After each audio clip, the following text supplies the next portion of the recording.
You got a convenience store that can freely travel between the apocalypse and the real world. You thought countless zombies would tear you to pieces, but the store unexpectedly has absolute protection. So you started selling cheap instant noodles, bottled water, and ham sausages at high prices. In the dangerous wasteland of the apocalypse, you'll build a business empire of your own. At this moment, you're holding a hot phone and listening to your girlfriend say coldly, "Let's break up." It has been 3 years since graduation, and you still don't have any savings. Your girlfriend finally couldn't stand your poverty anymore and turned to the rich second-generation Wang Hao instead. After the call ended, you sat on the stool, feeling defeated. For the past few years, to pay for your parents' treatment, you borrowed 350,000 yuan. In the end, your parents still passed away, and you still couldn't pay back the money. All you had left was a barely hanging on convenience store. But just then, everything suddenly started spinning. After looking around, you realized you'd arrived in the apocalypse.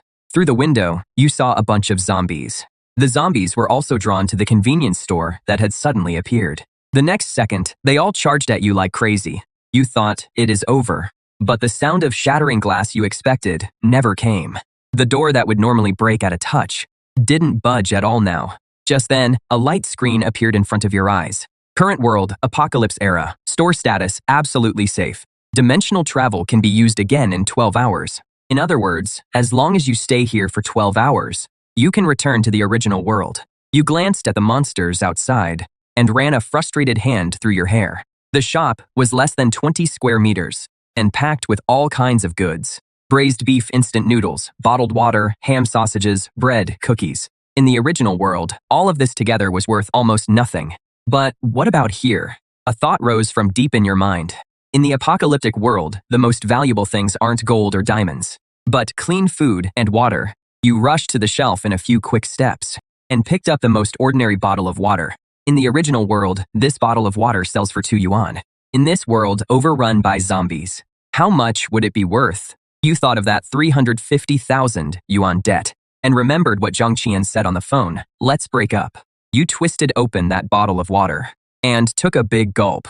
What you need to do now is use these 12 hours to earn your first pot of gold. You even started to wonder if 1 bottle of water for 1 gram of gold was too little. 1 bottle of water for 10 grams of gold. 1 pack of instant noodles for 100 grams. You forced yourself to calm down. Right now, you need customers first. With more than a dozen zombies blocking the door, what survivor would dare come near? But just sitting there for 12 hours was something you absolutely couldn't accept. Your eyes fell on the braised beef instant noodles. And just like that, a plan formed in your mind. In this world filled with rust and the stench of decay, what could be more irresistible than a fragrant bowl of instant noodles? You plugged it in and pressed the switch. The kettle started bubbling. There was actually still electricity in the convenience store. It seemed this system-bound space was completely separate from the outside world, a world of its own. The water boiled quickly. A rich, overpowering aroma instantly filled the shop. Even you couldn't help swallowing. But then another problem came up. How could you send that mouth-watering smell outside with any precision? You couldn't exactly open the door. You looked around the shop. In the end, your eyes landed on a range hood. The rich aroma drifted through that tiny passage and floated outside into that deathly silent world.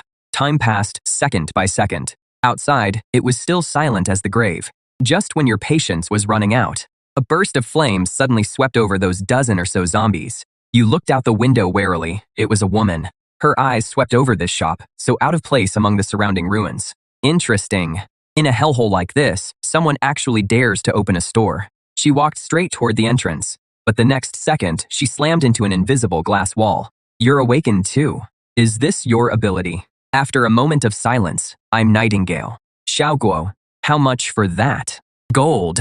What age do you think this is? Who still uses something that useless? I only take gold here. Seeing how forceful her attitude was, Nightingale raised her hand and fired a shot. A burst of flame shot straight at your face, but the flame still vanished the instant it touched the barrier. Can we talk business now? Fine, Boss Guo. How much for this cup of instant noodles? Not much, 100 grams of gold. Why don't you just rob me?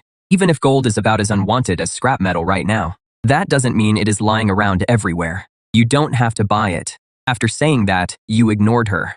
Instead, you started eating the noodles you just made. The sound of your slurping was especially grating. Nightingale swallowed involuntarily. She couldn't even remember how long it had been since she'd had a hot meal. Normally, she got by on scavenged canned food and energy bars, but those things could only keep her alive and gave her no real pleasure from eating. Just then, her stomach let out a soft growl, even though it was very quiet. In this kind of setting, it might as well have been thunder. Nightingale's cheeks instantly flushed red. You acted as if you hadn't heard it and kept enjoying your instant noodles. I don't have that much gold right now. Can you let me pay later? No credit here. You weren't here to do charity work. Besides, you'll be going back in less than 12 hours. Who knows if Nightingale can bring the gold back in time? At last, you finished the last bite of noodles and let out a satisfied burp. You casually took a sausage off the shelf, then flicked it with your fingers, sending it in a perfect arc through the air, as casually as if you were feeding a stray cat on the side of the road. Nightingale's body instantly stiffened. This was outright contempt, but reason told her that she should pick up the sausage and eat it right away. Time seemed to freeze. In the end, after 2.5 seconds, hunger defeated dignity. In just 3 bites, the sausage was completely gone. This is my sincerity. 100 grams of gold for a bowl of noodles. Fair price, no tricks. Wait for me. She tossed out those 2 words and turned to leave. With her skills, as long as she could find a survivor camp or some bank vault from before the disaster, getting 100 grams of gold wouldn't be hard. But then you called out to her again. Wait. You calmly took out a can of cola. The legendary cola, a drink that used to be everywhere before the apocalypse. But now, it was more luxurious than any fine liquor. This one costs 50 grams of gold a can. Without waiting for Nightingale to respond, you tore open another pack of spicy strips. This one is cheaper, 30 grams of gold. A can of ice-cold cola, spicy strips, and hot instant noodles. Before the apocalypse, these 3 things were just the cheapest combo. But now, they were unbelievably tempting. Nightingale's fists clenched at her sides until they creaked. You'd better have enough stock ready. Then, she disappeared. She was going to get gold. Right now, this instant. At this moment, dimensional travel still had 10.5 hours left on cooldown. You started checking your supplies. Master Kong, 10 cases of Nongfu Spring, 15 packs of spicy strips, and plenty of sausages. You even found 5 eggs in the corner. An idea came to mind. A little over an hour later, a loud bang came from outside the door. Nightingale was back. She looked a little worn out, and she had a black bag in her hand. 200 grams of gold, no less, maybe more. Allow this item to enter the safe zone one way. After silently granting permission, the black bag was lifted by an invisible hand and gently dropped at your feet. Nightingale's pupils shrank sharply again. This man was even more unfathomable than she had imagined. After checking the goods, you took out braised beef instant noodles, ice-cold cola, and spicy strips. Then, right in front of Nightingale, you boiled another kettle of water. Finally, carrying the steaming bowl of instant noodles, you walked to the door. Just when Nightingale thought you were about to hand the food over, you suddenly stopped. You took an egg out of your pocket and looked at Nightingale. Miss, want to add an egg? How much? 50 grams of gold. For 1 egg, 50 grams of gold. Why don't you just rob me? You don't have to buy it. This shop's eggs are sold only to those destined for them. With that, you were about to put the egg back in your bag. Wait. As a powerful flame awakener, Nightingale had always been the one others submitted to. But today, she kept hitting one wall after another. The words, "I don't want it anymore," were stuck in her throat, unable to come out. She reached into a small leather pouch at her waist and felt around inside. A crystal, the size of a pigeon egg, lay quietly in her palm. I don't have any more gold on me right now. I'll trade this for your egg. You raised an eyebrow. You thought to yourself, what the hell is this thing? Just as you were about to refuse, a light screen appeared. High energy item detected. Low-level zombie crystal core. Strongly recommend completing this transaction. I had it all wrong. So you'd misunderstood how the convenience store worked. You'd been trying to figure out how to pay back that 350,000 debt, when in fact, the convenience store was after these crystal cores. In an instant, everything clicked. But your face still showed a hint of disgust. What kind of lousy rock is this? It looks pretty gross. This is a crystal core from a zombie's brain. It is essential for awakeners to cultivate. Gold isn't even fit to be compared to it. So crystal cores were this world's cultivation resource. I run a convenience store. What would I want with this thing? Nightingale trembled with rage. This man was not only impossible to reason with, he was also blind to value. Seeing that she looked ready to explode at any moment, you let out a sigh. Fine, fine. Since you're being so sincere, I'll make an exception this once. As soon as you finished speaking, you silently said to yourself. The crystal core instantly vanished from Nightingale's palm. Without even looking at it, you casually slipped the crystal core into your pocket. Then you brought over a deluxe cup of instant noodles with extra egg, along with a cola and some spicy strips, and set them in front of Nightingale. She picked up the fork and started wolfing it down, not even leaving the chopped scallions at the bottom of the bowl. Then she opened the cola and finished it in one go.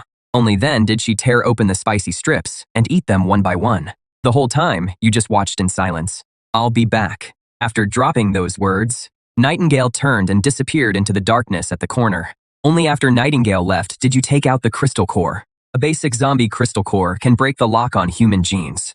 After using it, there is a chance of becoming an awakened one if the absorption fails. The user will be broken down into basic particles on the spot. The success rate is less than 1%. Your hand trembled, and you almost threw the crystal core away. What the hell is this? Less than a 1% success rate. How is this an opportunity? This is clearly a one-way ticket to hell.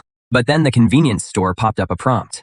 Within the store's range, the host will be immune to any form of harm, including but not limited to physical damage, energy impact, mental contamination, and genetic collapse. You looked at the crystal core in your hand again.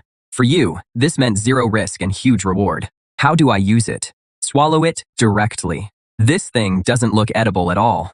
But when you thought of Nightingale summoning flames out of thin air, you swallowed it whole. The next second, a wave of intense pain swept through your entire body. Your whole body curled up like a shrimp. Second by second, time passed. At last, the agony faded, replaced by a body overflowing with strength. Is this what an awakened one feels like? What terrifying strength. You copied Nightingale's pose and tried to summon flames, but there was absolutely nothing at your fingertips. Damn it, did the awakening fail? The more you thought about it, the angrier you got. You slammed your fist into the shelf beside you. Suddenly, the shelf and all the snacks on it vanished. Your consciousness was linked to another space, and inside it was the missing shelf.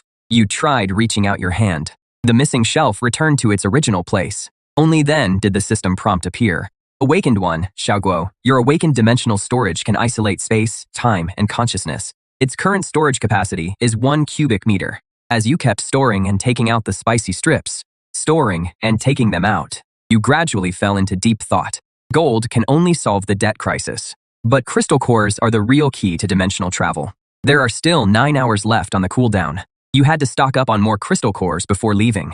The smell of just one pack of instant noodles drew in the Nightingales. What if you boosted that smell tenfold or even 20-fold? So you pulled out a huge pot and cooked a full 20 packs of instant noodles. Finally, you turned the range hood up to the highest setting. This was your apocalyptic Buddha jumps over the wall. 3 blocks away, inside an abandoned building, a young man was huddled in the corner. A scar-faced man was wiping down a gun barrel. A man with glasses said worriedly, "Brother Hu, Xiaolu's injuries have gotten worse again. If we still can't find medicine, he probably won't make it." The scar-faced man known as Brother Hu nodded. The food in this area had already been completely picked clean. Medicine was even more out of reach. But just then, a tempting aroma drifted in. "Brother Hu, someone's cooking noodles outside." "Shut up," his reason told him. This was definitely a trap. In the apocalypse, anyone who dared cook out in the open was either insane or a hunter with overwhelming strength. But their bodies, already tortured by hunger, kept growling in waves. "Find it, eat it." The man with glasses was getting anxious too. "Brother Hu, we're running out of time. If we get there too late, there won't even be any broth left." Brother Hu knew better than anyone that if this kept up, the 3 of them would starve to death sooner or later.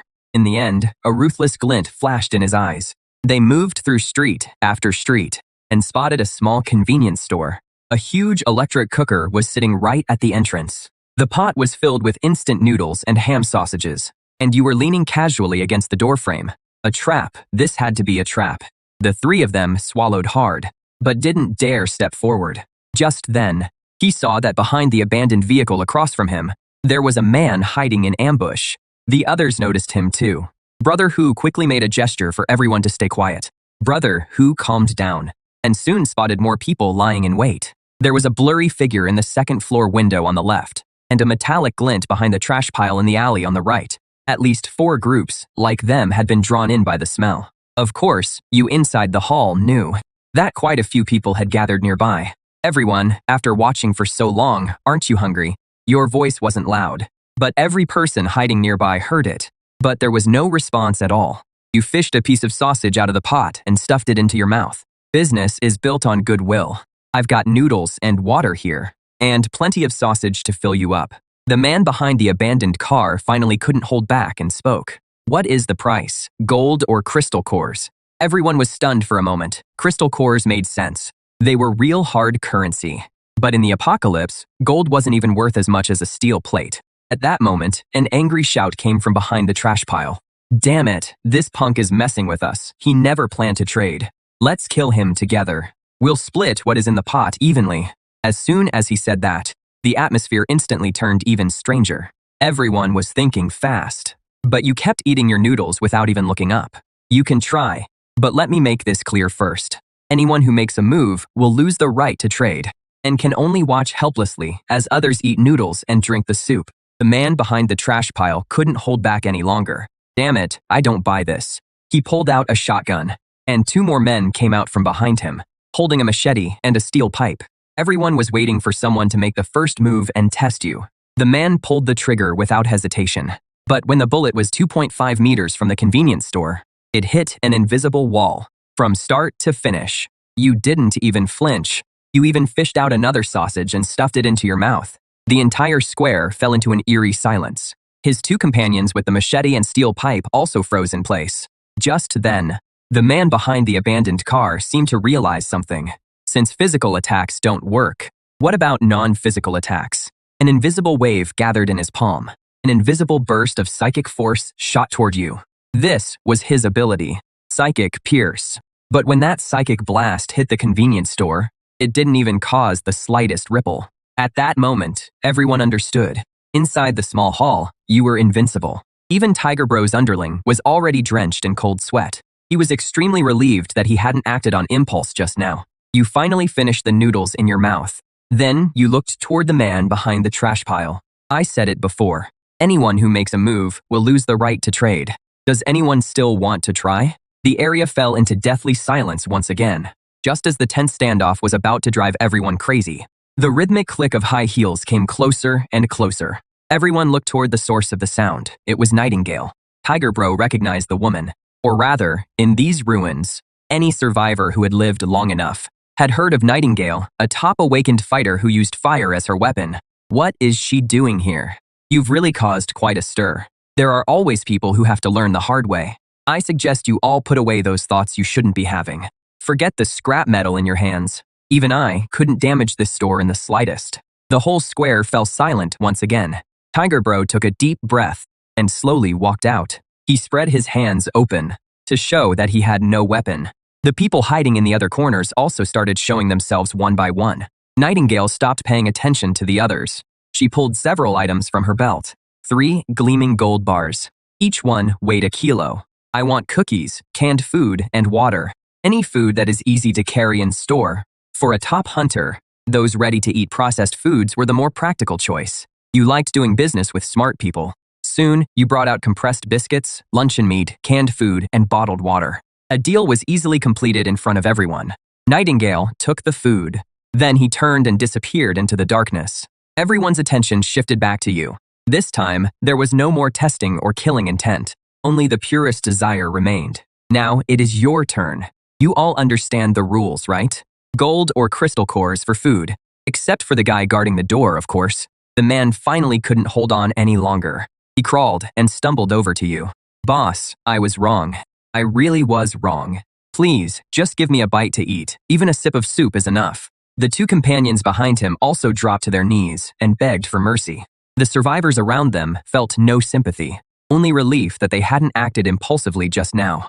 I said anyone who made a move loses their chance. After saying that, you stopped paying them any attention. Your gaze swept across everyone there. Who else wants to trade? Brother Who pulled out a crystal core and held it out to you. With a thought, the crystal core dropped into your pocket. You didn't say anything else, and simply turned around and took out 3 large bowls. You filled them to the brim with noodles and ham sausage. Brother Who held the bowl of noodles and felt a warmth he hadn't felt in a long time. The 3 of them immediately buried their faces in the bowls and scarfed the food down. Once someone took the first step, The people behind them could no longer hold back. No, boss, I'll trade. Me too. I have crystal cores. The man who had attacked you earlier also came up to you. He silently took out 2 crystal cores and didn't dare look you in the face. You took them without expression and gave him a bowl too. Once trading started, there was no stopping it. Some people took out gold jewelry, while others took out crystal cores of different sizes. Before long, more than a dozen crystal cores were piled up under your counter, and the big pot of noodles was gradually running low. But just then, the 3 men from earlier fell into complete despair. If I don't get to eat, then none of you are eating either. He immediately lunged at a scrawny survivor. Noodles and broth spilled all over the floor. The other survivors who were eating all stopped too. With a cold, furious stare, they looked at the madman who had broken the rules. You stopped eating your noodles too, and watched the farce unfold. Suddenly, a burst of fire shot out. He didn't even have time to let out a scream. Before his whole body turned to ash, his 2 companions met the same fate as well. In less than 3 seconds, the 3 of them completely vanished from this world. Nightingale slowly stepped out of the darkness. I hate people who break the rules. You took a can of Coke from the freezer and tossed it to Nightingale. You said nothing. You just kept stirring the noodles in the pot. The transaction went on in complete harmony. Brother Hu and the other 2 had already finished their noodles. They even drank every last drop of the broth.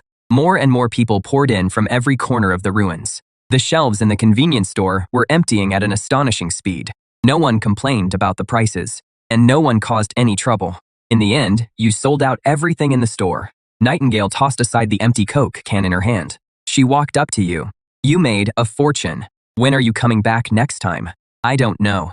Nightingale gave you a long look. Then she turned and disappeared into the darkness. After everyone left, the whole square fell completely silent. With a thought, you opened the dimensional warehouse. There were more than 100 kilograms of gold inside. There were also 33 crystal cores. Although devouring crystal cores brought intense pain, you didn't hesitate for even a second. You swallowed them all in one gulp. This time, it wasn't intense pain, but an unimaginable feeling of being torn apart from the inside. If you hadn't been inside the convenience store, you figured that surge of energy would have ripped you to pieces instantly. Amid the extreme pain, you absorbed the last bit of energy. When you opened your eyes again, you saw an insect on the ceiling. Its wings were beating at an abnormally slow pace. You heard the low growls in the zombies' throats outside the door. You could smell the stench of blood mixed with the earthy smell of soil. Your senses had been enhanced to an unbelievable level. You reached out toward the empty space beside the shelf and clenched your hand. With a slight tremble, the shelf slowly floated up into the air. This wasn't the power of dimensional storage, but telekinesis. You immediately summoned the system screen. Awakened ability, first level dimensional storage. Current capacity, 1,000 cubic meters. Awakened ability, telekinetic control, can manipulate objects weighing up to 50 kilograms from a distance. You actually awakened a second ability. For the rest of the time, you calmly waited for the countdown to end. As the twisting sensation came over you again, you returned to your original world. The strange smell of rust and decay disappeared. In its place was the fresh scent of soil mixed with grass. Dimensional travel complete. Current world Earth. Time until the next jump from Earth, 12 hours. It was still before dawn. You went back to the folding bed and slept for a few hours. 9 a.m. You arrived at an old shop in the antique market. Boss, do you buy gold? The owner asked about the purity and where it came from. You said nothing. Instead, you took out 2 gold bars. The dull thud made the owner sit up straight, right away. The owner spent more than 10 minutes inspecting them before finally looking up. Good stuff. One price, $580,000. $700,000. Kid, that is too high. I'm taking a risk here, and I still have people to pay off. $700,000. The owner was silent for a full half minute. Then your account received a transfer of $700,000. After leaving the market, you immediately called the debt collector. Hello, who is this? Xiao Guo. Xiao Guo, so you finally decided to call. What did you get the money together? That is right. The abandoned number 3, cement factory on the west side of the city. Bring the money at 3 this afternoon. Come alone. At 3 in the afternoon, at the cement factory. Brother Biao had 7 or 8 lackeys standing behind him. Seeing that you actually dared to come alone, he spat out the cigarette butt in his mouth. Where is the money? Where is the IOU? Brother Biao broke into a grin. Prices have gone up a lot lately. My boys have to eat too. Then he held up 5 fingers. 500,000. I'll burn the IU right in front of you. You hate people who break the rules. I was going to pay you back 350,000. But now, I'm only paying 200,000. Your voice wasn't loud, but everyone there heard it clearly. Brother Biao's face froze. He couldn't believe what he'd just heard. How much did you say? 200,000, not a cent more. A lackey beside him immediately grabbed a steel pipe and swung it at you. But the bloodbath everyone expected never happened. Just 4 inches from you, it stopped. You casually caught it with one hand. The thug went flying like he'd been hit by a truck. His agonized scream echoed through the entire cement plant. Brother Biao finally snapped out of his shock. Get him. But no matter how many there were, they couldn't withstand a few elbow strikes from you. Before long, several thugs were sprawled out in front of Brother Biao, their whole bodies trembling violently. Not from anger, but from fear. Don't come any closer. I'm telling you, my boss is Brother Chang. Brother Biao hurriedly pulled out a stack of papers. Right in front of Brother Biao, you counted out 200,000. It was supposed to be 350,000, but now it is worth only 200,000. Then you tore up the IOU and turned to leave. That matter was settled for the time being. You still had something more important to do. You went to the used car market. Not long after, you drove a used van to the largest food wholesale market. You walked into the wholesale store. Before the clerk could even speak, you said, "Hello, I'd like 200 cases of instant noodles, 100 cases of sausages, 200 cases of compressed biscuits, and 100 cases of canned beef, 500 cases of bottled water." Although they were shocked by the size of the order, but they still got everything ready for you pretty quickly. Why worry about all that? The one paying is the boss. It took you a full day to move all the goods out. There were still 2 hours left before the dimensional crossing. In yesterday's first trade, a lot of the gold was gathered from the ruins at the last minute. To maximize profits, you had to rely on volume and work with different strongholds, and have them collect the gold. Feeling the power inside your body gave you a sense of distance from your past. In the remaining 2 hours, you planned to have a good meal and say goodbye to your former self. So you drove to the most luxurious restaurant in the city. Compared to the luxury cars at the entrance, your van looked completely out of place. Even the valet thought you were there to steal a parking spot. "Sir, here at our establishment." But you simply pulled out a gold nugget the size of a soybean and handed it to the valet, telling him to park your car properly. "If you don't, I'll break your legs." The moment the gold nugget landed in his hand, that heavy weight made the valet freeze on the spot. You didn't even look at him. You just walked straight into the restaurant. The soft lighting and well-dressed guests made everything feel so elegant and unhurried. It was the complete opposite of the apocalyptic world from before. Just as you were looking at the menu, a woman's voice called out from nearby. "Xiao Guo." The voice belonged to your ex-girlfriend Zhang Qian. The man beside her was the rich heir Wang Hao. Wang Hao was stunned for a moment, then put an arm around Zhang Qian's waist and walked toward you. "Well, if it isn't Xiao Guo, what? Did your convenience store shut down? Are you here applying for a dishwashing job? A single steak here costs 3,800. Your monthly salary wouldn't even cover one bite. Too noisy. Tell your head chef to decide what to serve, whatever he is best at." Wang Hao felt like he'd punched a pillow. Being completely ignored like this made him feel awful. So he raised his voice again. "Are you deaf? I'm talking to you." But your face still showed no expression. Zhang Chen suddenly felt like you were a complete stranger. Hearing the commotion, the restaurant manager hurried over. "Sir, please calm down. Please don't disturb the other guests." When Wang Hao saw the manager, he got even more full of himself. "Manager Zhou, you came at the perfect time.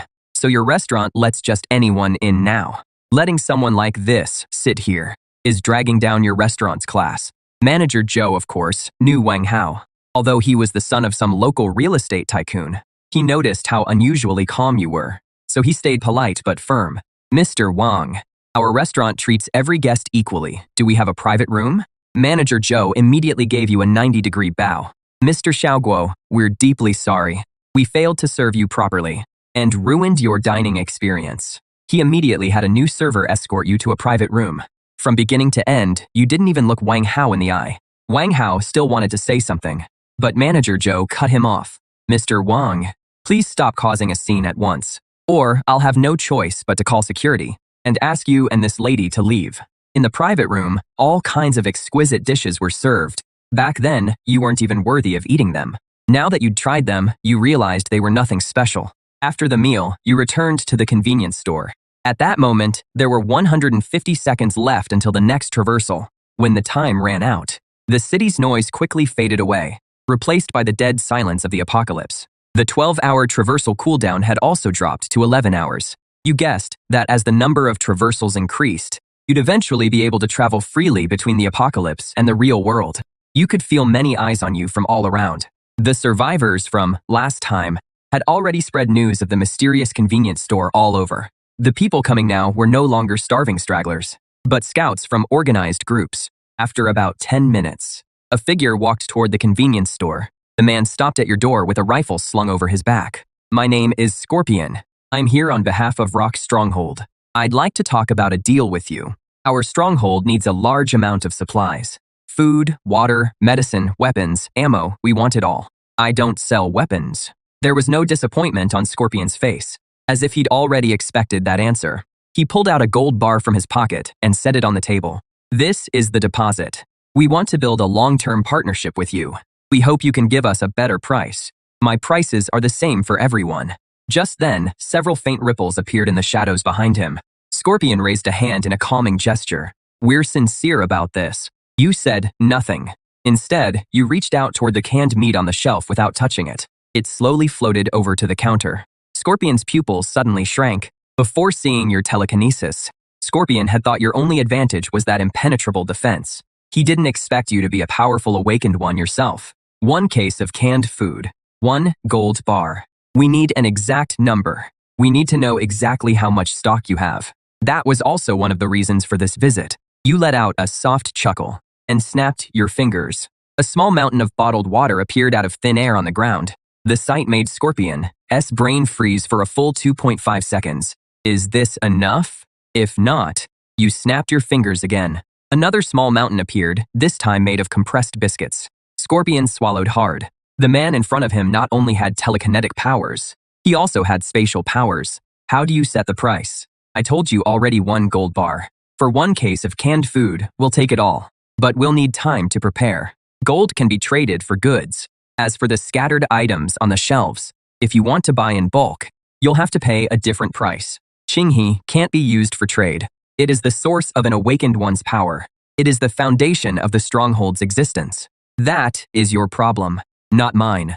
The moment you finished speaking, the 2 small mountains vanished out of thin air. From start to finish, the leverage in this deal has been in your hands. If Scorpion refuses to trade, then, once the other outposts agree to it, Panshi will eventually be unable to hold out and will completely fall apart. We need a specific exchange rate. 100 gold bars plus 10 crystal cores for water. As for the biscuits, the price is doubled. Scorpion's fists clenched tightly at his sides. This isn't just an outrageous price anymore. This is outright robbery. Scorpion took a deep breath, forcing himself to calm down. "I need to go back and report this gold bar to the leader. Consider it your fee for asking directions." You nodded and pocketed the gold bar. Scorpion said nothing. He slowly stepped back into the darkness. You went back to the counter and calmly wiped down the already spotless countertop. Another 10 minutes passed. 3 figures emerged. One was a middle-aged man wearing glasses. 2 soldiers followed behind him. "Hello, boss. My surname is G. Everyone calls me Professor G. I'm from the lighthouse shelter." You said nothing. You just quietly watched him. From an economic perspective, your current model can't be sustained for long. Once an outpost loses a large number of crystal cores, it is bound to collapse. When that happens, who will buy your goods? That just makes the remaining crystal cores even more valuable now. The smile on Professor G's face completely froze. You don't care at all about any system or any future, because you alone hold the power to set the prices. Just then, Nightingale stepped out of the darkness. A crystal core dropped onto your counter. You didn't say a word. You took out a self-heating rice meal, a can of beef, and 2 bottles of mineral water. Nightingale took the items and turned to leave. The whole exchange happened in silence. His so-called rational analysis had turned into a complete joke. 100 gold bars plus 10 crystal cores. Water is available for that exchange, but it'll cost extra. The nonsense you just spewed wasted 3 minutes of my time. So now it'll cost you 15 crystal cores. We'll trade. The man in front of you might not be the strongest awakened in the wasteland, but his convenience store was unbeatable. Professor G pulled a military communicator from inside his coat. "Bring 100 gold bars. and 15 crystal cores. About 20 minutes later, the roar of engines came from the distance. 2 metal cases were placed in front of you. One was packed full of gold bars, and the other held 15 crystal cores. You also tossed case after case of water beyond the boundary. After the trade was complete, several figures slowly emerged from the darkness. Scorpion was back. There was also a team of 20 behind him. Almost instinctively, both sides raised their guns at each other. We brought what you asked for. Several cases were opened. Inside were not only gold bars, but also 20 crystal cores, 10 more than you asked for. Scorpion made his attitude clear in the most direct way possible. Professor G's face looked worse than a dead man's. It is the apocalypse already, and you're still trying to one-up your dad. With a casual wave of your hand, you took out a huge pile of compressed biscuits and several cases of canned beef from your dimensional storage. These are for you. Scorpion's breathing caught for a moment. He had bet right. He immediately gave you a deep bow. Then he looked at Professor G. Panshi came here to trade. We don't want any unnecessary trouble. But if Lighthouse wants to start something here, we'll go all the way with you. As soon as he finished speaking, the guns behind Scorpion were cocked all at once. Someone from Lighthouse forced out a few words through clenched teeth. We're leaving. You quietly watched it all. Interesting. One was Lighthouse, built on technology and knowledge, and the other was Panshi, where strength and discipline ruled. After he left, Scorpion bowed to you once more and quickly withdrew as well. From these 2 deals, you gained another 100 kilograms of gold. The silence didn't last long. This time, 3 convoys drove in from different directions. The snarls of zombies came from all around. The 3 factions almost all gave the order to prepare for battle at the same time. On one side was the burst fire of heavy machine guns and assault rifles. On the other were fireballs and ice spikes unleashed by the awakened. After the last zombie was taken down with a shot to the head, the square once again fell into a brief calm. Boss, we from Battle Axe have something to say. We from Ark have come in good faith as well. Start lining up over there. Battle Axe is one of the real powers in this Eastern District. Since when did we ever have to stand in line? Boss, what do you mean by this? We came in good faith to clear out the zombies outside. I said, line up. If Battle Axe's people don't follow the rules, then I won't sell you anything. Battle Axe still carries some weight in this Eastern District. Being friends with us won't hurt you. I don't care whether I have one more friend or one less. Either follow the rules, or leave and get in line. What would that do to Battle Axe's reputation? The bald man let out a low growl, as if he had made up his mind, and sharply waved at the men behind him. Bring it over. I'm buying first today, no matter what. 2 Battle Axe members carried a heavy metal case forward. Someone broke the rules. This deal is over. With that, you waved your hand and put all the supplies into the dimensional warehouse. In an instant, the whole convenience store was completely empty. Both factions looked at the bald man. The burly man's face was already full of rage. I came with gold and crystal cores. That was me showing you respect. Don't mistake my respect for weakness. When Battle Axe speaks in the Eastern District, no one dares say no. Who the hell do you think you are? I hate barking dogs. Open fire, blow his damn shop to pieces. A hail of bullets instantly poured toward the convenience store, but every one of them was blocked by an invisible shield. Not only will I never sell Battle Axe another bit of supplies, I'll also offer 100 cases of canned beef for your life. All the Battle Axe members froze in place. Then you raised your hand and waved it. 100 cases of canned beef appeared on the ground. At once, everyone's attention shifted to the burly bald man. So you're all planning to rebel, huh? I'm the 3rd boss of the war captives. Ark is taking this bounty. Hive's taking it too. What about you? You want to betray me too? The war captives members looked at each other. No one dared meet his eyes. In the apocalypse, loyalty is the cheapest thing there is. Suddenly, a blade stabbed into the bald brute's chest. The one who attacked was his deputy. Why his deputy's face was completely expressionless. 3rd boss, the brothers have to eat too. Then he turned to the people in the convenience store. If we quit, this deal belongs to us, the war captives. I already said, I won't sell the war captives another bit of supplies. They killed their own 3rd boss with their own hands. But in the end, they got nothing. If these people are no longer war captives members, I'm just not doing business with the war captives. As for everyone else, they don't fall under that. My name is Bai Lu, the supply director of Ark Shelter. I now formally invite you, on behalf of Ark, to join Hive. And any capable friends are welcome too.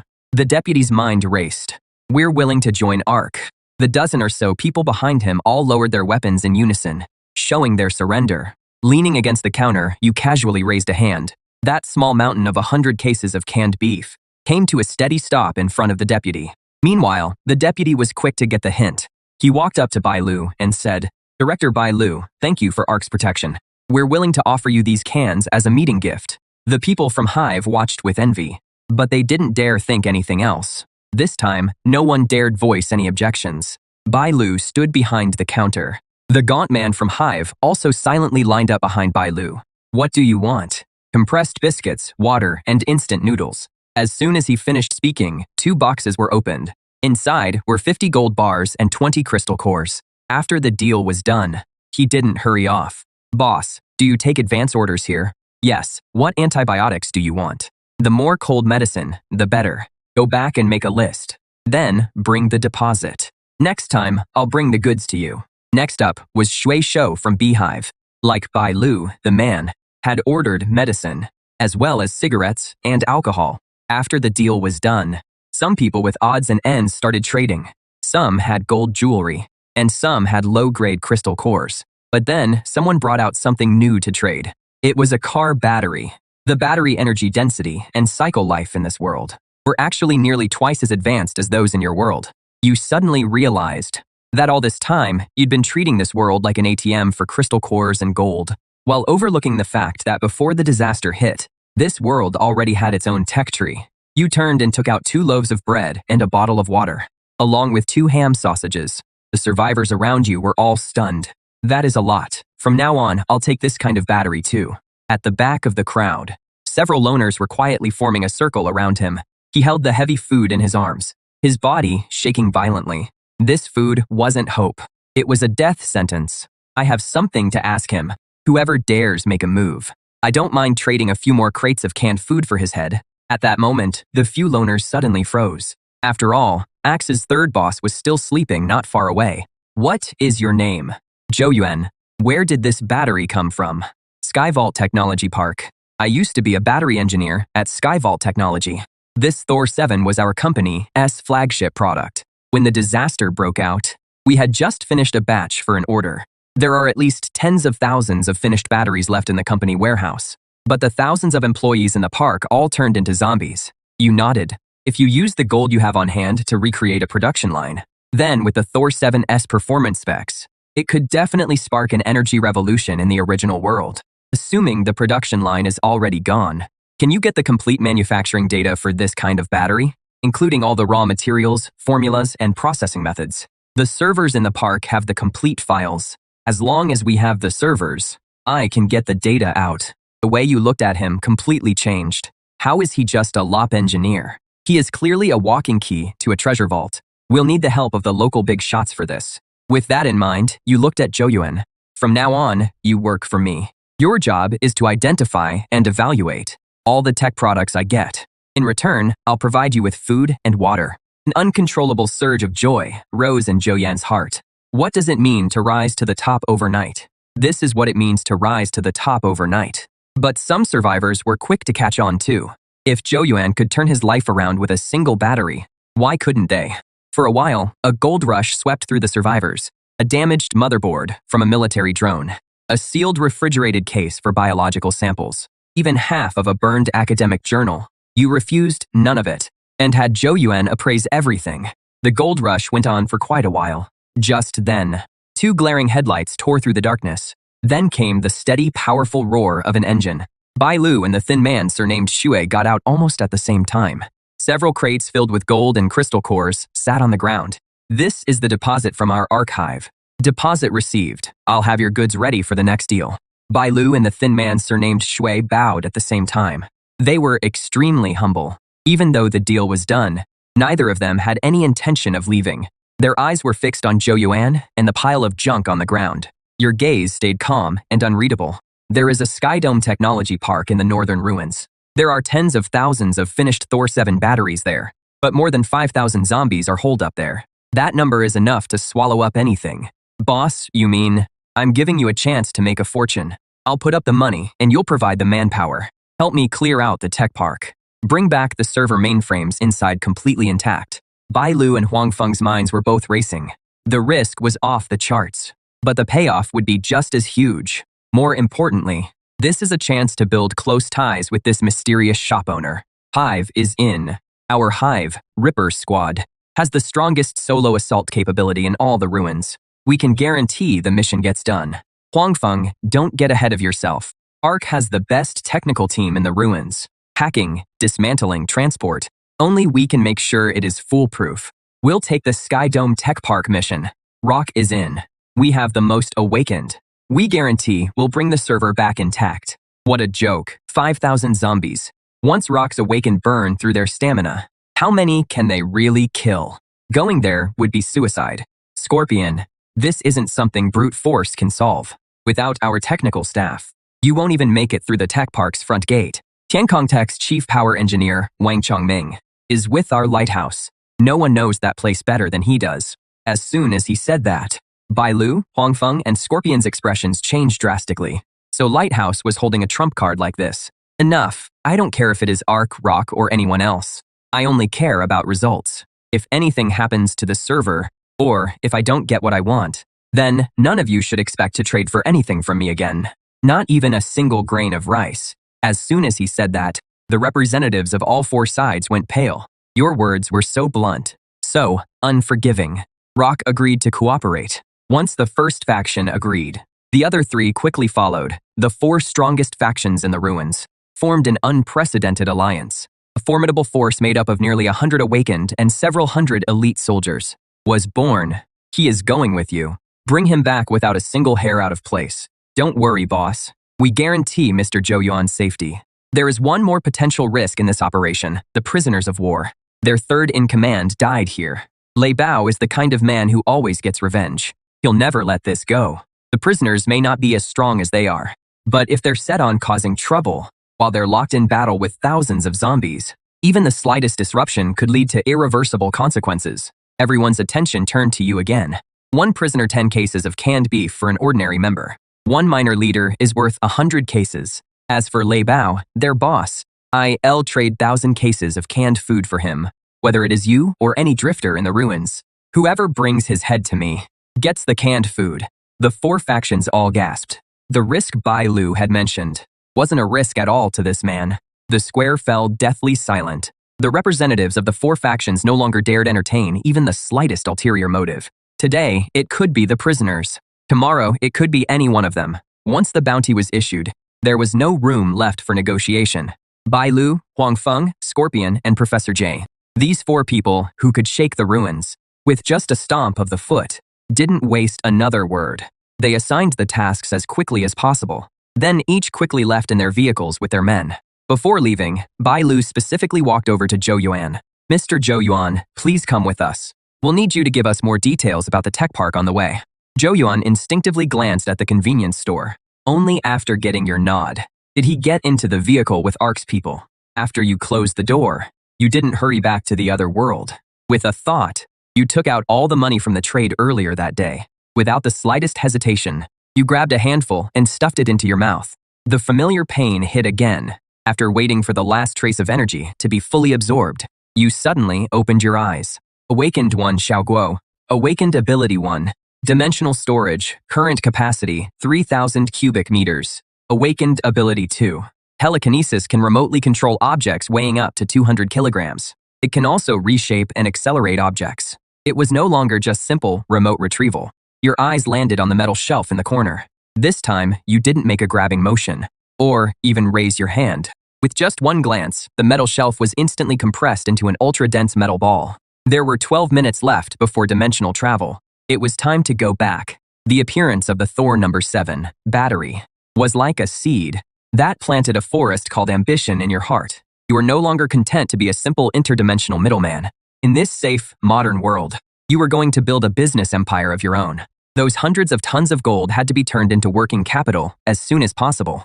But there was no way to move that much gold through normal channels. A name surfaced in your mind. Brother Biao, that loan sharking thug, had to have ties to the city's gray market. Having him make the connections was the most efficient and safest option for now. Once the money was in place, it would be time to stock up like crazy and completely fill the 3,000 cubic meter warehouse and the convenience store. Then you would register a tech company and set up the basic framework first. to get ready for the technical data from Skydome Tech Park. Your thoughts were incredibly clear. Every step pointed toward that massive goal. At that moment, dimensional travel was ready. With a thought, the familiar feeling of weightlessness wrapped around your whole body again. Dimensional travel complete. Current world, Earth. Cool down until the next travel, 11 hours. Outside the window were the city's neon lights and busy traffic. Compared to the silent ruins from just seconds ago, it felt like two completely different universes. That extreme contrast made you even more certain that you had to hold on tight to this power. Back on Blue Star, you didn't leave the convenience store right away. Instead, you lay down on the bed. The surge in mental power had greatly reduced your need for sleep, but a few hours of rest would bring your body back to peak condition. When you opened your eyes again, it was 11 a.m. After a quick lunch, you called Brother Biao. "Hello, who is this?" "Xiao Guo, Brother Guo. What can I do for you?" "I have a batch of goods I want to sell." "Brother Guo, excuse me for asking, but is this stuff legit?" "There is some risk, but not much. At that same cement factory from last time." "Come alone." Got it. I'll be there on time." Soon, it was 3 in the afternoon. Still at that same cement factory. But this time, you were the one sitting on the sofa. Brother Biao arrived as promised. In front of you, he didn't even dare breathe too loudly. "Brother Guo, these are the goods you want moved." You pulled a gold bar out of the sack. Brother Biao's pupils narrowed slightly. A 500-gram gold bar was valuable, but any bigger gold shop could handle it. Just as he was thinking that, you pulled the sack open, and it was packed full of gold bars. Brother Biao froze in place. His mind went completely blank. It wasn't just one bar, it was a whole pile. 20 bars in total. Each one weighed 500 grams. Brother Biao started trembling uncontrollably. 20 bars, 500 grams each. That was 10 kilograms. Did they rob a gold vault? Or just hit an armored truck outright? Then he thought about what you'd said on the phone about there not being much risk. This is what you call not much risk. The second anyone touches this stuff, it is basically a one-way trip to the execution ground. A case this huge, he wouldn't even dare dream about it. "Guo, Brother Guo, you're going to get me killed. Can you handle it or not?" Brother Biao fell silent. He really wanted to say he didn't dare take it, that he wasn't worthy of taking it. He didn't dare look you in the eye. He had already decided you were a truly vicious man. You can't even handle this little bit of gold. You can't even handle this little bit of gold, and you're supposed to be a loan shark. You can't even handle something this small? Master Guo, for a case this big, I really don't dare touch it. Relax, this gold is clean. It is not tied to any case. I just can't be bothered to move them one by one myself. You know what I mean? Master Guo, can I make a call and ask around with the guys on the street? You waved your hand. Brother Biao felt like he'd been granted a pardon. He didn't even dare step aside to make the call. He even turned on speakerphone. "Hello, Biaosi, what is up? Has anything happened around here lately? Involving gold?" The person on the other end sounded a little confused, but still answered honestly. What case could there be? There are cameras all over the streets now. Who dare mess with that? You struck it rich, kid, thinking about buying gold. After getting the answer, Brother Biao seemed completely reassured. He hung up, and the way he looked at you completely changed. "Master Guo, there is no way I can handle all this merchandise by myself. But I know someone who can." You waved your hand again. Brother Biao shockily dialed another number. "What is it?" "Sister Sue, it is me, Biaosi. I've got a big shot here, with a batch of gold on hand. He wants to sell it, and it is a lot, about 10 kilograms. After hearing that, the silence on the other end dragged on even longer. Half an hour later, the usual place, I'll inspect the goods myself. You arrived at a private club. Sister Sue was a woman wearing a chapao. She gestured for you to sit. You didn't stand on ceremony either. You casually sat down in the seat. Then, you tossed the sack onto the table. The woman called Sister Sue didn't stop pouring tea.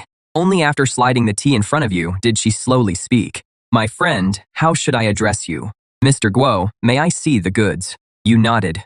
After opening the bag, 10 gold bars lay there quietly. Sister Sue handled them with expert skill. After examining them for a long while, she murmured, 999 pure gold full weight too. Standard large gold bars. Only then did she look up at Mr. Guo. "Such a large shipment, where did it come from?" You picked up your teacup and took a light sip. "Mr. Guo, it is not that I don't trust you.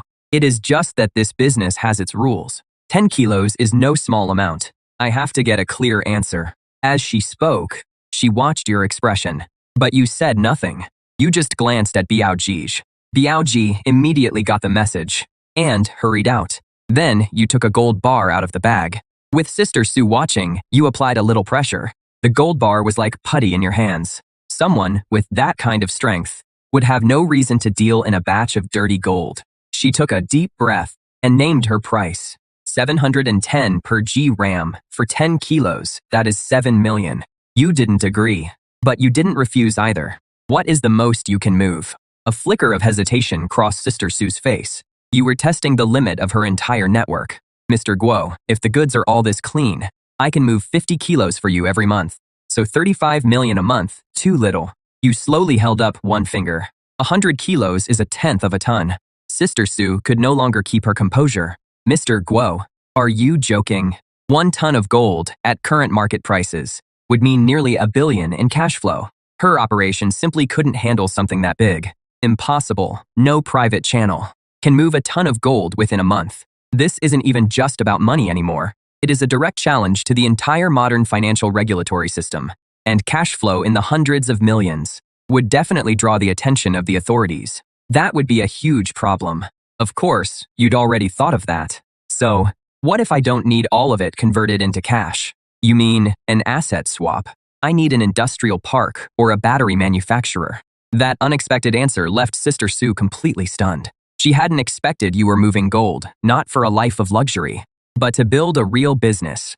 Someone who could crush a gold bar with his bare hands, someone who could produce a ton of gold every month, actually wanted to be an entrepreneur. This was no longer just a deal. It was a capital operation on a scale he couldn't even imagine. Mr. Lin, this is already completely beyond my authority. I need to report this to my superiors. You just waved your hand. I'm the boss. Suwan said, there is a huge deal, and the gold is clean with a large quantity. At that point, she glanced at you. For now, I only have 300 kilograms on hand. The other party can supply 1 ton a month. He currently has 300 kilograms in stock.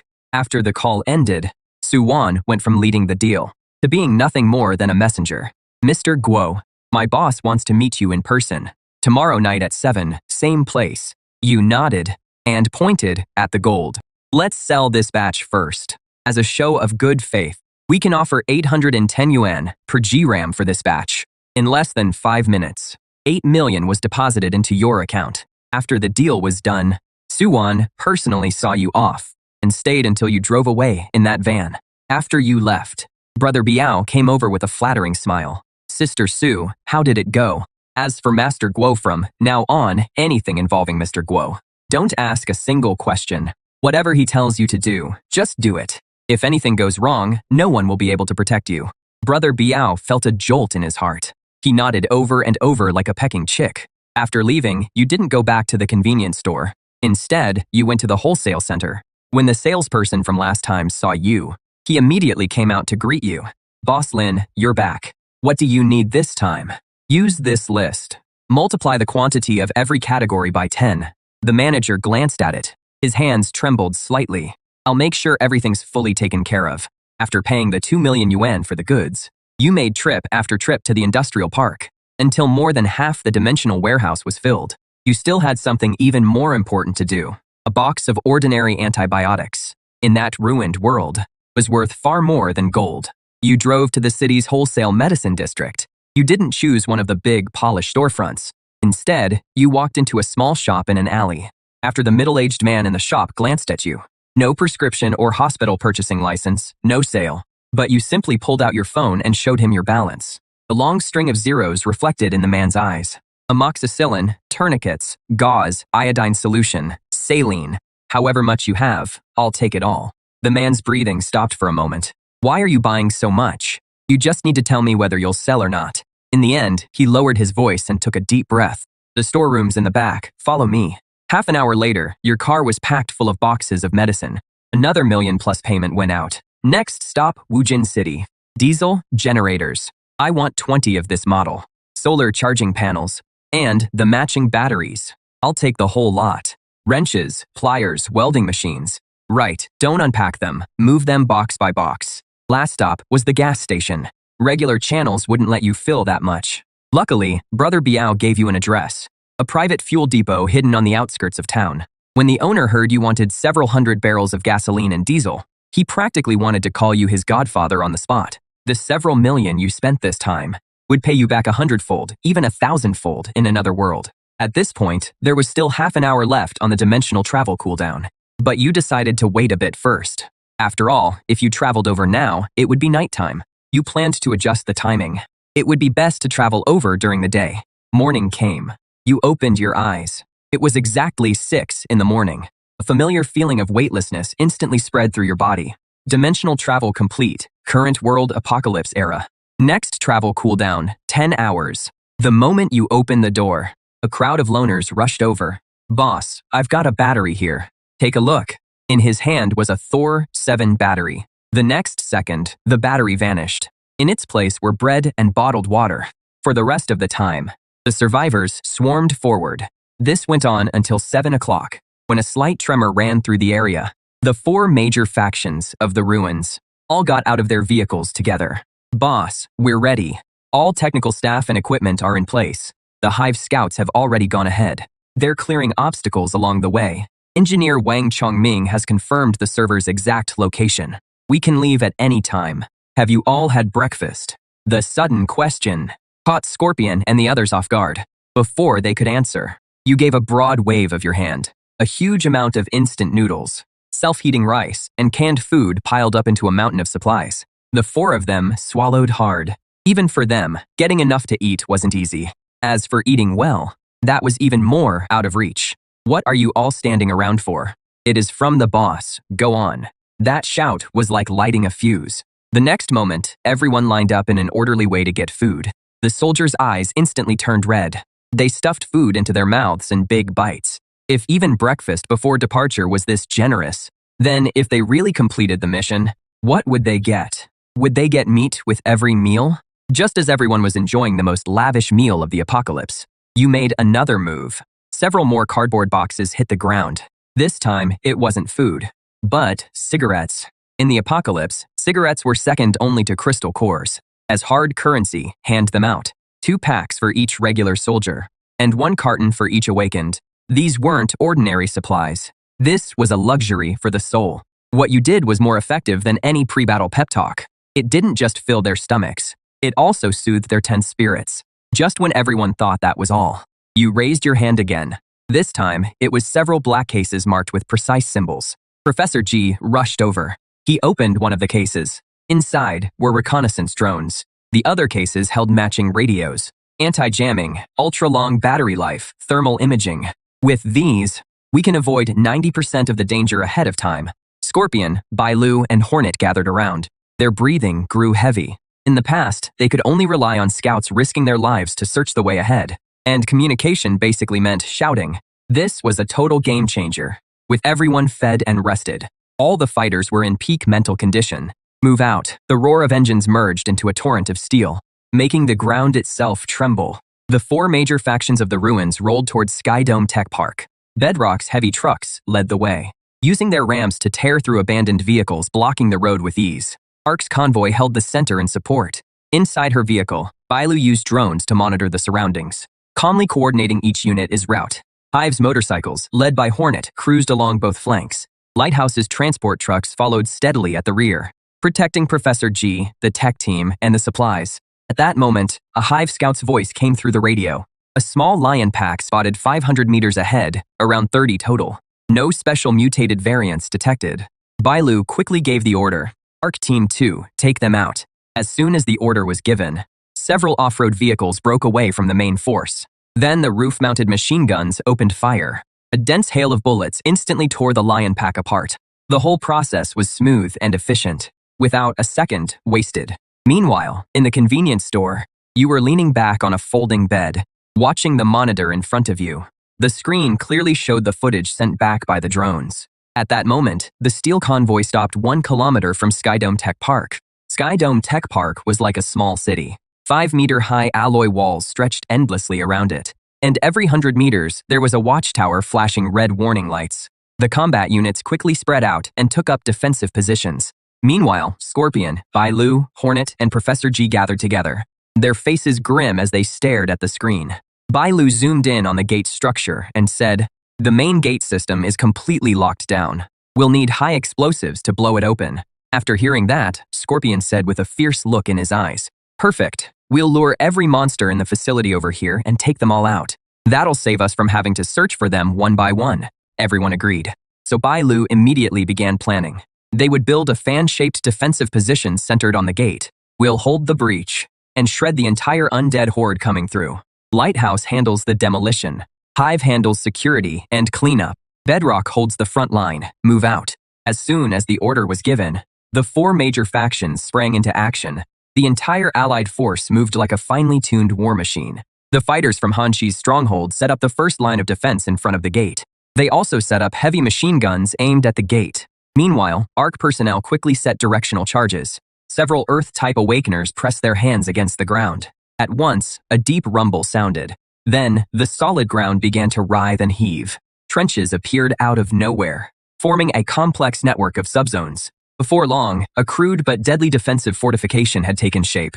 The demolition experts placed high explosives on the alloy gate. Then they quickly pulled back. A moment later, a deafening blast rang out. In an instant, a huge breach appeared in the alloy gate. At that moment, the entire area fell into dead silence for several seconds. Suddenly, countless roars burst from the breach. Dense masses of zombies poured out through the breach and charged straight at the defensive positions. "Open fire." At Bai Lu's command, the heavy machine guns instantly opened up. The riflemen in the rear also began focused fire. The dense hail of bullets tore through the horde, but there were simply too many zombies. Countless zombies fell, but the horde kept charging. In no time, they reached the trenches at the front line. In just a few short seconds, the trenches were filled in with bodies. More zombies charged over on a bridge of corpses. Just then, the directional mines were triggered. Amid the massive explosions, a huge area was cleared out in an instant, but it was immediately filled again by a fresh black tide of roaring zombies. Then, he personally picked up a light machine gun and sprayed the horde like crazy. The rock soldiers behind him also held the line with everything they had. The monitor showed flesh and blood flying everywhere. Everything was under control. You watched it all with a blank expression. You raised a hand and used a drone to look over the entire tech park from above. The zombie horde inside was visibly starting to thin out. At that moment, Nightingale appeared at the corner of the street. A group of awakeners followed behind her. Everyone stared at the store's shelves, packed with goods. Their eyes were full of greed and desire. Nightingale, however, stayed perfectly calm. She looked straight at you and got right to the point. "I heard you're attacking Skyvault Tech Park. The people behind me and I can help." At that, your gaze swept over the group. Then the corner of your mouth curled into an amused smile. "Help, Bai Lu and Scorpion, are already enough." Nightingale's expression grew a little complicated after hearing that. She took a deep breath. "Whatever they can do, we can do too. We can do it even better." That immediately piqued your interest. So you pointed at the monitor in front of you and said, "See that gap? The zombies coming out of there are yours. As an advance payment, each of you can go to Bai Lu first and get 1 can of beef. Then, let me see if you're qualified to sit at the table." The Awakeners turned embarrassed and furious when they heard that. "You want us to risk our lives for 1 can of beef? What do you take us for, beggars?" The angry shouting rose one after another. Nightingale paid it no mind. She stared fixedly at you. "All of you, shut up. If you want to leave, get out now. If you want to stay, come with me to get the cans, then get to work." With that, she strode toward the tech park, leaving the Awakeners behind, staring at one another. A moment later, the scar-faced brute gritted his teeth and followed. Seeing that, the rest gradually followed behind. Inside the convenience store, you took it all in. A faint, cold smile curled at the corner of your mouth. What you needed wasn't a bunch of mercenaries who only cared about money, but a force that would stay loyal to you. Not long after, Nightingale showed up with more than a dozen awakened. Bai Lu frowned slightly when she saw them. Nightingale didn't waste any words. "Boss Guo's orders. That gap belongs to us now." Hearing that, Bai Lu didn't ask any more questions. She simply handed out a box of canned beef. Nightingale and the others took it without expression. Then they headed straight for the zombie horde without hesitation. Bai Lu watched this scene. Her expression complicated.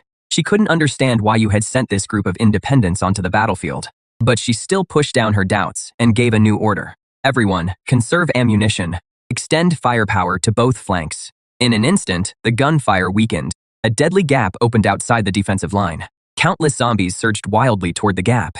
Seeing this, the scar-faced brute let out a beast-like roar. He transformed into a savage beast, a humanoid monster over 2 meters tall, and charged straight into the zombie horde. More than a dozen zombies were sent flying instantly. The others sprang into action when they saw that. For a moment, all kinds of awakened abilities erupted across the battlefield. But the problem was quickly exposed. The awakened were all fighting on their own, with no coordination at all. Their attacks were wild but effective, but their defense was full of holes. From time to time, zombies slipped past their line. The soldiers could only shoot them down right away. Nightingale had been standing at the back of the group, watching coldly the whole time. Not until the team started showing signs of collapse did he finally make his move. He slowly raised his right hand. An eerie flaming lotus quietly bloomed in his palm, giving off a terrifying aura of destruction. Fall back. At his words, the awakened frantically retreated. The next second, Nightingale stepped forward and gently pushed the flaming lotus in his hand forward. The fire lotus flew from his hand. It drifted down lightly and landed in the center of the zombie horde. In an instant, it turned into a storm of fire. It completely swallowed up an area dozens of meters across. Hundreds of zombies were burned to ash in the intense heat. A moment later, the flames died away. Everyone stood there, frozen in shock. At that moment, you looked at the monitor and smiled. This Nightingale is interesting, strong enough, and level-headed. As for the others, they're nothing but a mob. As you thought it over, you noticed the zombies pouring out of the breach were starting to thin out. The zombies inside were almost cleared out too. Bailu and the others noticed it too. Morale on the battlefield instantly shot up. After several rounds of fire, the zombie horde was completely cut off. Then Bailu's voice rang out across the entire position. All units, move forward. Maintain a defensive formation. Enter the park and secure the central plaza. Right after that, engines roared to life again. The steel convoy quickly pushed into the tech park. Inside the park, asphalt roads ran in every direction. Futuristic buildings towered everywhere. Before long, Professor G successfully connected to the park's local network. He projected a 3D map into the air. Bailu quickly divided the map into 4 sectors. Splitting up would maximize efficiency. Hanshi will clear out the eastern sector. Zhongyuan will go with them to check whether the production line is intact. Feng Chao will clear the perimeter and the rooftops. Feng Zhou will handle the western administrative building and the data center. Deng Te will escort Professor Ji and Wang Chongming into the R&D building. Find the main server. Moments after the order was given, the joint force quickly split into 4 groups. They rapidly advanced toward their assigned target areas. Meanwhile, Nightingale and the others were left behind where they stood. Each of them had a complicated look in their eyes. They could only watch as the 4 major factions left. Just then, Bailu came back. Boss Guo sent word. He wants you to clear the 6 dorm buildings on the north side. Any problems with that? Nightingale gave a slight nod. Then, she started walking toward the dorm area. Seeing this, the people behind her quickly followed. At that moment, the Deng Te team arrived in front of the RID building. Professor Ji immediately sent people to clear the passageway. Then he and Wang Chongming took the elevator down to basement level 3. A moment later, the elevator doors slid open silently. At the end of the corridor on basement level 3 was a blast door. When Wang Chongming saw it, he quickly walked over. He entered a string of numbers into the control panel beside the door. Then came a click. The heavy mechanical lock began to turn. Then, the blast door slowly opened. A blast of cold air hit them at once. Inside the room, rows of black server racks were neatly lined up. Countless indicator lights flickered in the dark. Seeing this, the group quickly entered the room to look for the server. Soon, Wang Chongming said excitedly, "Found it." Hearing him, Professor Ji hurried over. At the same time, several technicians immediately spread out. They connected storage devices to the server ports and began copying the data. On the computer screen, a green progress bar slowly moved forward. Professor Ji then spoke into the communicator. "Boss Guo, Lighthouse has reached the target location. Copying the data is expected to take 40 minutes. Meanwhile, inside the huge production workshop in the Eastern District, the zombies had already been cleared out by the combat team. Zhou Yuan was standing in front of a massive production machine. His fingers moved quickly across the control panel. Soon, the indicator light above the machine changed from red to green. When Zhou Yuan saw it, he shouted excitedly, "The main structure of this production line is intact. We only need to replace a few worn parts. Then connect the power and it can be restarted." Hearing that, Scorpion asked in confusion, "Where are the batteries Boss Gu wants?" Over here, hearing that, Zhou Yuan pointed toward the tightly shut warehouse door deep inside the workshop. Then the rock soldiers stepped forward and pried the door open with a crowbar. Inside the warehouse, countless shelves stretched into the darkness. Everyone froze in place because the shelves were neatly stacked with brand new boxes. The boxes were printed with the unmistakable Thor Type 7 logo. At that moment, one of the soldiers stepped forward and cut open a box with a knife. The next second, more than a dozen brand new batteries rolled out. The rock soldiers instantly erupted with excitement. Zhou Yuan moved excitedly through the shelves, while quickly scanning the inventory codes with a tablet.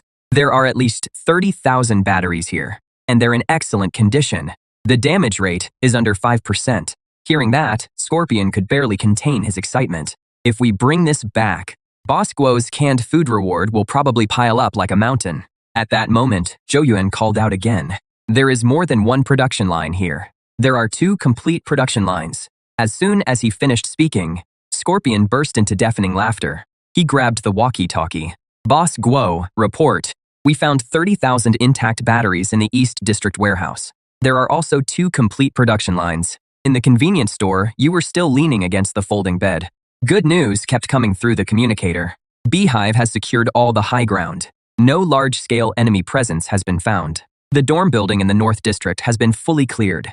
But your expression didn't change at all. You simply used your psychic power to take a can of cola off the shelf. Then, you leisurely started drinking it. Soon, the data copy was complete. All the batteries were packed up as well. Then, the 4 teams regrouped in front of the gate.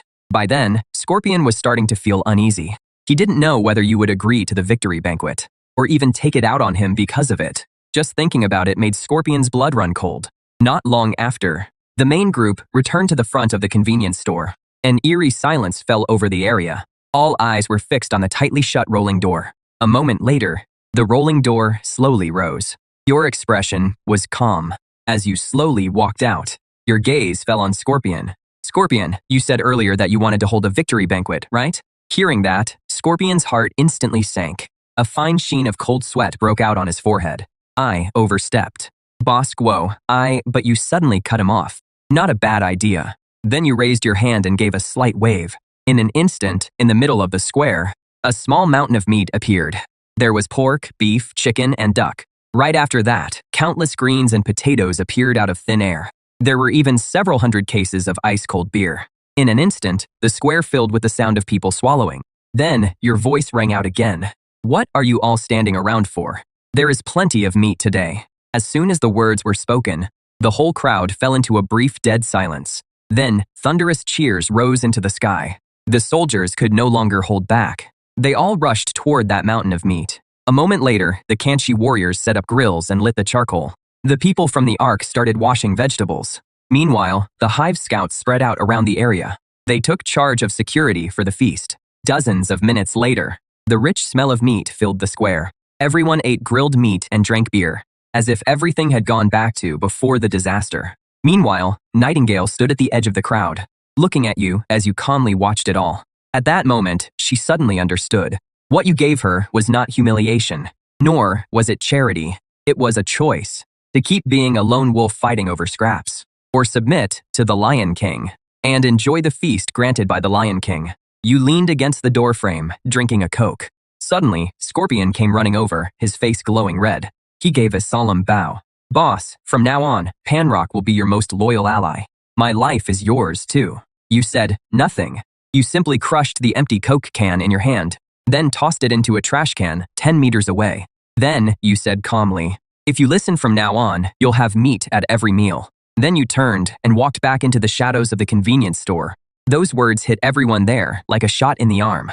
And your presence seemed to cover the entire square. The celebration went on. Bai Lu, Huang Feng, and Professor Ji sat around a simple table. They all knew clearly that from today on, the rules of the ruins had changed. Long afterward, the charcoal fire gradually died down. That mountain of meat had been completely wiped out. At that moment, the rolling shutter quietly rose.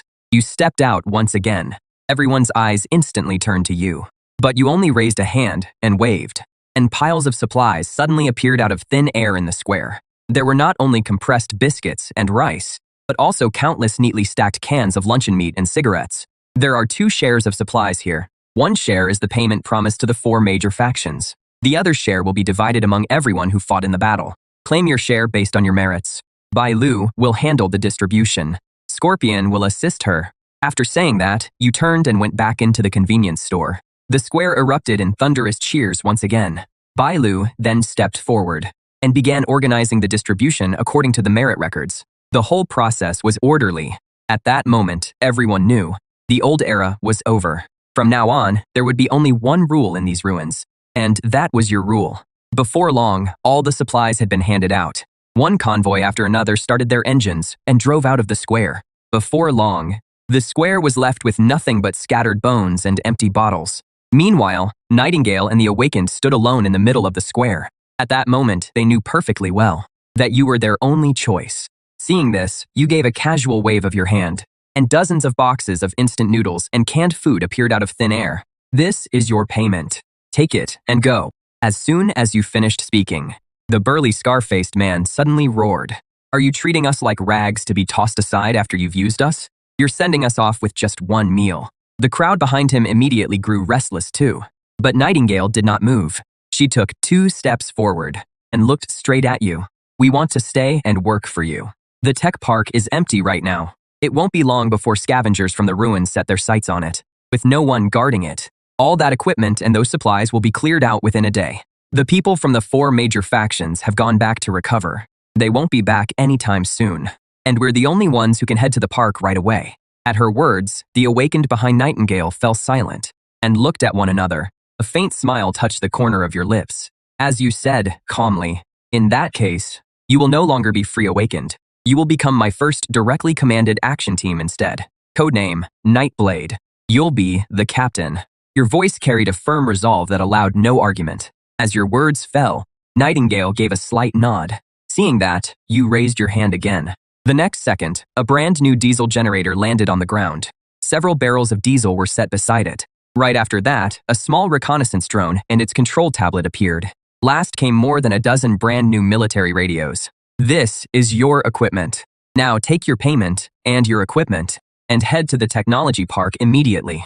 Set the dormitory area as your temporary base. Even if a single rat slips in, report it to me. Everyone stared at the equipment, wide-eyed. Even Nightingale showed a hint of barely contained excitement. She suddenly turned to look at her companions and barked sternly. Everyone, check the supplies and prepare to move out. This time, she was answered by a perfectly unified shout. Yes, Captain. Then everyone began moving the supplies. After that, they drove off toward the technology park in a cloud of dust. You pulled back your gaze and slowly pulled down the rolling shutter. Silence returned to the convenience store. You stared at the complete, intricate industrial design blueprints on the computer screen. The Thor 7 battery production line, process flow, and technical documents. A smile tugged at your lips, and then you returned to the real world, using the gold in the warehouse as startup capital and high-energy batteries as the foundation. You would build a real business empire of your own. News of this operation quickly spread across the wasteland. More and more people flocked to the square. Before long, a huge crowd had gathered. At that moment, you appeared in the doorway. But you didn't take out any food. You simply said coldly, I'll repeat my rules one more time. Use the valuable things you find to earn the right to survive. As your words fell, you appointed just one man as the temporary manager. At that point, a crude but efficient trading market began operating. The survivors lined up one after another to trade for supplies. Meanwhile, you sat in the convenience store and stored this old world's trash in your dimensional warehouse. Time passed, second by second. Dimensional travel cooldown complete. At that moment, you looked up toward the square. The line had only gotten longer, already stretching several hundred meters away. Seeing this, you say to the temporary manager, trading ends promptly at 5. No one will be served after that. Hearing that, the manager shudders. Then he shouts at the crowd with all his might. Boss Guo has spoken. Trading ends promptly at 5. If it is not your turn, come back early tomorrow. You nod in satisfaction. This temporary manager is pretty capable. He is a real talent. Then, you pick up the walkie-talkie, call Nightingale and have them send 2 people over. After trading ends, take the manager to the tech park and arrange a place for him to stay. As soon as you finish speaking, the manager trembles with excitement. He immediately turns around and kowtows 3 times toward the convenience store. You turn your attention back to the computer and carefully go over the information once more. At exactly 5, trading ends. The 2 team members sent by Nightingale have also arrived. The survivors leave one after another. No one dares cause trouble. Soon, the square falls silent again. Then, with a thought, the air around you begins to warp. A blurry vortex instantly appears before your eyes. In the blink of an eye, you return to the real world. There are still 2 hours left before your meeting with the boss behind Suwon. You immediately head to the most upscale mall downtown and walk straight into a top-end menswear store. Half an hour later, you walk out wearing a tailored dark gray suit. At this moment, you are no longer the owner of a convenience store, but a true member of high society. 7 o'clock that evening. Jingshan Tea House. A white cargo van pulls up in front of the main entrance. You step down from the driver's seat. Suwon is personally waiting at the entrance to greet you, but you pay her no mind. You simply walk to the back of the van, then take out 2 metal cases from the rear compartment. The corners of the metal cases are slightly warped from the weight. At the sight of this, Suwon's pupils contract sharply. 300 kilograms of gold are split between the 2 cases. Each one weighed 150 kilograms, yet you carried one in each hand with ease. Suwon took a deep breath. She forced down the shock inside her. Then she turned to the side and motioned for you to follow. The boss is waiting. Then she led you through the gate. You sensed several cold presences in the shadows of the courtyard, like a group of venomous snakes lying in wait. Soon, Suwon led you to a study deep inside the main building.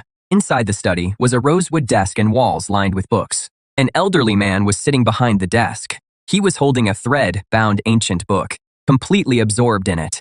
Seeing this, Suwon gave him a deep bow. "Old Tang, Mr. Lee is here." At that, Old Tang closed the book. Then, he turned his gaze to you. You calmly looked back at him. Then you dropped the 2 cases heavily onto the rosewood desk. The whole desk let out a loud bang. 300 kilos of goods. Check them. At that moment, Old Tang raised his brows. He didn't touch the 2 cases. He only slowly picked up the desk phone. Soon, there was a knock at the door. A middle-aged man in gold-rimmed glasses walked into the study. He was carrying precision testing equipment. Then he reached out and flipped open the case lids. Inside, gold bars were neatly stacked in the cases. Then the middle-aged man began spot-checking and weighing them one by one. The inspection was finished quickly. The middle-aged man said, "Old Tang, 600 gold bars. Total weight, 300 kilograms. All of them meet the purity standard." At that, Old Tang waved his hand. Seeing that, the middle-aged man and Suwon left the room together. Old Tang laced his fingers together on the desk. "I can offer 246 million for this batch of gold." Suwon said, "You want a battery company." With that, Old Tang pushed a tablet towards you. The screen showed information on 3 companies. You didn't even look at it. "Just give me Yuansing Technology." In the next second, Old Tang's pupils suddenly shrank. Aside from its factory buildings and worn-out production lines, Yuansing Technology has no value left at all, and it is even out in the suburbs. That makes it clear. All you need is a legal front. Old Master Tang said nothing more. He picked up the phone and called the legal department directly. "Prepare the full equity transfer agreement for Yuansing Technology. Have the finance department form a project team immediately. Handle this batch of gold through the cleanest channels possible." The call ended. Several departments immediately kicked into high gear. In less than an hour, the contract documents were delivered. You took the pen and signed your name right away. Old Master Tang froze when he saw that. He hadn't expected you to sign it, without even revising a single clause. But you looked at Old Master Tang, your gaze calm and steady. "I'm now the owner of this company. I want a complete list of all current employees at Yuansing Technology, including their positions, salaries, and all reward and disciplinary records. Also, freeze all company accounts immediately. Seize all physical assets. Without my order, nothing is to leave. Send one final notice to everyone at the company. There will be an all-hands meeting at the suburban factory at 9 tomorrow morning. Anyone late or absent will be considered to have resigned voluntarily. I'll have people handle it as you instructed.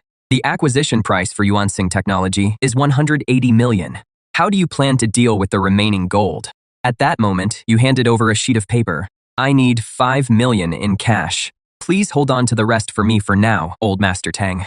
Once I've dealt with the internal affairs, transfer it into the company's account." Old Master Tang looked at you with a knowing smile. He found you more unfathomable than ever. Soon after, Suwon pushed a cart into the study. 2 black cases sat on the cart. "Mr. Guo, here is the 5 million in cash you requested." You nodded. Then you stood up and gave Old Master Tang a slight nod. Then you picked up the cases and turned to leave the study. Before long, you arrived outside the main gate. You tossed the two cases onto the passenger seat, then started the truck and drove off. At that moment, inside the study, Suan spoke to Old Master Tang. Are we really going to work closely with Mr. Guo? His background is far too mysterious, and his way of doing things is so overbearing it is almost heartless. The records show his past was completely ordinary, but in just the past few days, he suddenly gained unimaginable wealth. After hearing this, Old Master Tang slowly turned around. He spoke calmly. Destroy all the information we've found. Leave nothing behind. Also, from now on, no one under us is allowed to investigate Mr. Guo in any way. Anyone who disobeys will be punished by family law. Also, if Mr. Guo needs anything, meet it at any cost. Hearing this, Suan's eyes turned sharp. Understood. The next morning at 8:45, hundreds of employees had gathered in the workshop at Yuansing Technologies factory. Everyone kept whispering to one another, and every face was full of unease and speculation. Just then, the roar of an engine came closer and closer. At once, everyone's eyes turned toward the workshop entrance. You held a folder in your hand and walked straight into the crowd. As you looked around at them, the chatter stopped abruptly. Then you opened the folder in your hand and called over Yuansing Technologies' director. You have 10 minutes to pack up your personal belongings. Get out. As soon as the words fell, the entire workshop seemed to freeze. Shock instantly spread across the director's face. This is outrageous. Who the hell do you think you are, telling me to get out? Just then, the chief engineer stepped forward to plead for mercy. We may not have achieved commercialization yet, but we've already made breakthrough progress in materials and design. If you just give us a little more time and funding. To his surprise, you suddenly cut him off. Your project has been going on for 3 years, burning through the company's R-shed budget and government subsidies, for a total of 78 million. The battery sample you made doesn't even meet half the market standard. As for safety, it carries a severe risk of thermal runaway. Your technology is worthless. At that, the engineer could barely stay on his feet. You don't understand anything. You're destroying Yuansing. But you said coldly, Yuansing will only be ruined in your hands, and I will lead Yuansing to a fresh start and completely overturn the entire battery industry. The moment those words were spoken, everyone looked at each other. Doubt and unease began to spread. Seeing this, you continued speaking and called in several executives one after another. Then you laid out the evidence of each person's embezzlement one by one. Only then did everyone realize you hadn't come to negotiate at all, but to settle accounts. As you finished reading the last name and their crimes, the executive team completely lost its swagger. The threat of prison hung over every one of them. Even the directors had gone completely pale. But it still wasn't over. You kept calling out names, your voice like a cold scythe. From the production line to the warehouse department, even the logistics support team, every person you named had been cutting corners and neglecting their duties. Faced with the hard evidence, not one of them could say a word in their defense. They could only slink out the door under everyone else's contemptuous stares. More than 10 minutes later, the workshop had lost nearly 1/5 of its staff. Everyone who remained was silent with fear. The air was filled with an unprecedented. At that moment, you closed the folder. Then, under everyone's gaze, you took a briefcase out of the car. You threw the case into the middle of the workshop. Then you opened it in front of everyone.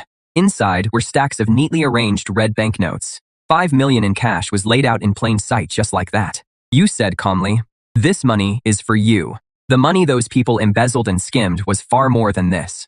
Starting today, everyone who stays gets a 50% raise. The wages the directors withheld will be paid in full before production resumes. Everyone, line up now. Each person gets a 10,000 yuan bonus. As soon as the words left your mouth, the workshop fell silent for a brief moment. Then thunderous cheers erupted like a volcano. At that moment, all the earlier unease and suspicion burned away. Before long, a long line formed on its own in front of the cash case. After receiving the money, everyone gave you a deep bow. But then an abrupt, discordant voice broke the moment. Suddenly, an assistant engineer from the RID department spoke calmly. "Director Guo, my name is Sun Lei. I used to work under Chief Engineer Chen doing materials testing. Now, the company's executive team has almost been completely cleared out. Even Chief Engineer Chen was fired. What are we supposed to produce next?" As soon as he said that, the whole room fell silent. Because a company without a production target can't keep operating. When that happens, everyone will be out of a job. At that thought, everyone's eyes turned to you. At that moment, you didn't give a long speech. You simply took out the Thor No. 7 battery. This is the answer. Starting today, Yuansing Technology will produce only this product. Its name is Yuansing number 1. The next second, Sun Lei and several technicians crowded around. Their eyes were full of curiosity and scrutiny. Is this a prototype? Director Guo, may I ask what its key specs are? An energy density of 400 watt-hours per kilogram. A full cycle lifespan of 5,500 cycles. The moment those words were spoken, it was as if the air itself had frozen. Every technician there gasped. Sun Lei almost shouted, "That is absolutely impossible. Those numbers violate the laws of physics. Even compared to the world's top experimental samples, that is pure fantasy." Faced with this tidal wave of doubt, this was exactly the reaction you wanted. Is there testing equipment in the workshop? Use your best equipment and your strictest standards to verify whether what I'm saying is true. Sun Lei froze on the spot. He hadn't expected you to be so confident. Then, Sun Lei suddenly shouted, "Everyone from technical and quality control, with me." Then, he strode forward, carefully taking the battery from your hand and cradling it in his palms. Then, he led the way, sprinting toward the lab on the second floor. Half an hour later, the inspection was complete. Sun Lei came rushing downstairs like a madman. His hands trembled as he held several test reports. The test results are in energy density, 401.7 watt-hours per kilogram. Under high-intensity charge-discharge testing, capacity fade was only 0.3%, and it passed every safety test. As soon as he finished speaking, everyone stood there in stunned silence. At that moment, the block of metal before them seemed like a mountain of gold. After Sun Lei made the announcement, he could no longer hold back the turmoil inside him. He walked up to you and gave you a deep bow. "From today on, if you tell us to go east, I absolutely won't go west." You then instructed the employee by the cash boxes. Finish handing out the money and keep a record of it. Everyone is to be at work on time at 9 tomorrow morning. After saying that, you turned and left. Under the fervent gaze of hundreds of people, you rode off in the truck, trailing a cloud of dust. Inside the truck, you picked up your phone and called Su Wan. "I need you to take care of a few things. Receive the technical files I'm sending you. File the patents in the name of Yuansing Technology as fast as possible. Classify all technical details as top secret. Also hire a top-tier professional manager to run the company. Then recruit a group of the country's top battery experts. Finally, arrange a press conference for me. Set it for 3 days from now." On the other end of the line, Su Wan's eyes sharpened. She was shocked by your swift, decisive way of doing things. "Understood, I'll get on it right away." With that, you hung up. In the study, Su Wan repeated your requests to Old Tang word for word. After hearing them, a clear look of emotion appeared on Old Tang's face. "Do exactly as he says. Use every connection and resource we have. Cooperate with him at any cost. Let's see what kind of surprise he brings in 3 days." Soon, the forces under Old Tang went into overdrive. Within half an hour, top patent firms received encrypted technical files, and 3 top headhunting firms received the same assignment. At the same time, article after article took over the tech headlines, pushing Yuansing Technology into the spotlight. Meanwhile, you restocked supplies as usual, and then set out for the apocalypse world. You contacted forces such as Panshi and Ark, and told them to bring crystal cores and gold for trade. At the same time, you sent people to Tianchong Tech Park to move the batteries, and completely dismantle the production line. Next, you called Nightingale over. First, you gave her some new supplies, then had her meet with people from the 4 major factions. You knew very well that Nightingale and the others alone couldn't protect the entire Tianchong Tech Park. So you instructed Nightingale to start recruiting Awakened. The plan was to increase the number of Awakened to 100. The cooldown for this jump turned out exactly as you expected, dropping to 9 hours. It was steadily getting closer to unlimited traversal, and you stayed there for more than 10 hours. The survivors from the ruins brought a large amount of goods. Trade completed. You got over 200 kilograms of gold and 30 grams of crystal cores. You stored the gold in the dimensional warehouse and absorbed the crystal cores directly. A moment later, your power was strengthened again.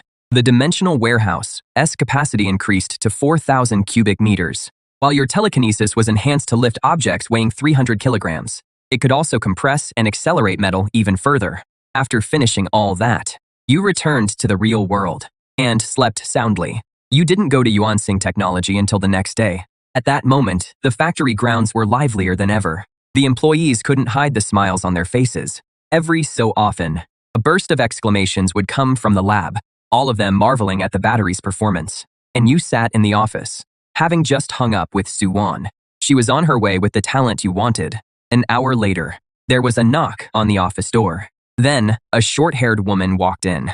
The visitor was Jiang Yi. Su-wan followed behind her. Before you could speak, she asked, "Time is precious. Let's not waste it on small talk." The headhunting firm said, "You're about to launch a product that will change the world with this company that is on the verge of bankruptcy, because I can offer something no one else can. A product powerful enough to put every battery maker in the world out of business." At that, Jiang Yi let out a cold laugh. "I've been in this industry for 10 years. I've seen too many young people like you. Young people who dream of changing the world. Without exception, they all became the laughingstock of the industry. I came here for just one reason. What makes you different from them?" As soon as she finished speaking, you suddenly smiled. Then you got up and walked to the door. "Come with me." Jiang Yi froze for a moment when she saw that. Then he quickly caught up with you.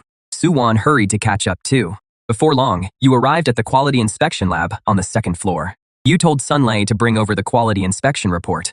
After Jiang Yi took the report, he kept scanning through it. A few seconds later, his eyes were full of mockery. "Falsifying data takes skill. This report of yours is full of holes." At that, Sunlei's face turned red. He quickly argued back. Every single data point was tested by US personally. But Jiang Yi just looked around at the equipment in the lab. Then a scornful smile curled at the corner of his mouth. "Using these 20-year-old antiques. Even now, your expression didn't change at all. How do you want to test it? Simple." As he spoke, Jiang Yi took a USB drive out of his bag. "This has a top-tier battery testing protocol I developed before. It is more than 5 times stricter than the national standard. Your batteries need to be tested again under it. My people will handle every test from start to finish. And it has to be done at an internationally certified third-party testing facility." "Fine, Su-wan, help me contact Elder Tang. I want to use Zhonga Testing's lab." Right now, the moment those words were spoken, Jiang Yi froze on the spot. He hadn't expected you to agree so readily, or to use the most advanced lab. Su-wan immediately took out her phone and made the call. In less than 10 minutes, Su-wan quickly walked over to your side. "Mr. Guo has already made the arrangements. The lab will be open to us for the next 24 hours. Hearing that, you picked up Yuansing number 1 from the table. Then, you left with the others. Soon after, you arrived at Zhong Testing Center. Jiang Yi led his team straight into the core lab. He plugged the USB drive into the computer, then placed the Yuansing number 1 battery into the testing equipment. A moment later, at Jiang Yi's command, the test officially began. One brutal test after another was carried out. For a while, the entire lab was silent except for the sound of the machines. Everyone held their breath, waiting for the testing to finish. As time passed, Jiang Yi and his team grew more and more alarmed. Yuansing number 1 performed flawlessly in every test. When the final test was completed, the steel needle pierced the battery, and all the readings on the screen were still as steady as ever. The entire lab fell silent. Jiang Yi looked at the almost perfect test report, and only after a long pause did he say 3 words. "A new era." Jiang Yi slowly turned around and looked at me. "I'm in, but I still have one question. Can a product like this really be mass-produced? What about the cost?" That was the last bit of rational thinking he had as a professional manager. You didn't answer. You just took another USB drive from your pocket and handed it to him. "This contains the complete production process for Yuansing 1, as well as the production line upgrade plan.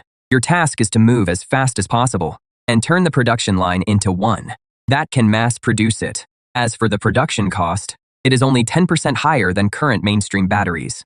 The moment those words were spoken, Jiang Yi's mind went blank. He took the USB drive with trembling hands. He knew it held more than just electronic data. It was also a secret powerful enough to reshape the entire global industrial order. At that moment, Jiang Yi's eyes filled with resolve. "I understand. From this moment on, Sunlei will serve as Chief Technology Officer. Everyone, come back to the company with me right now. Within 2 days, I want all of you to memorize every part of these blueprints." However, at that moment, Jiang Yi seemed to think of something. He looked at you, slightly frowning. "Gudong, getting the materials needed for the production line upgrade will take a month. What are we supposed to show the media at the launch event the day after tomorrow? I'll take care of the core components. Put together a list of the matching parts and send it to me.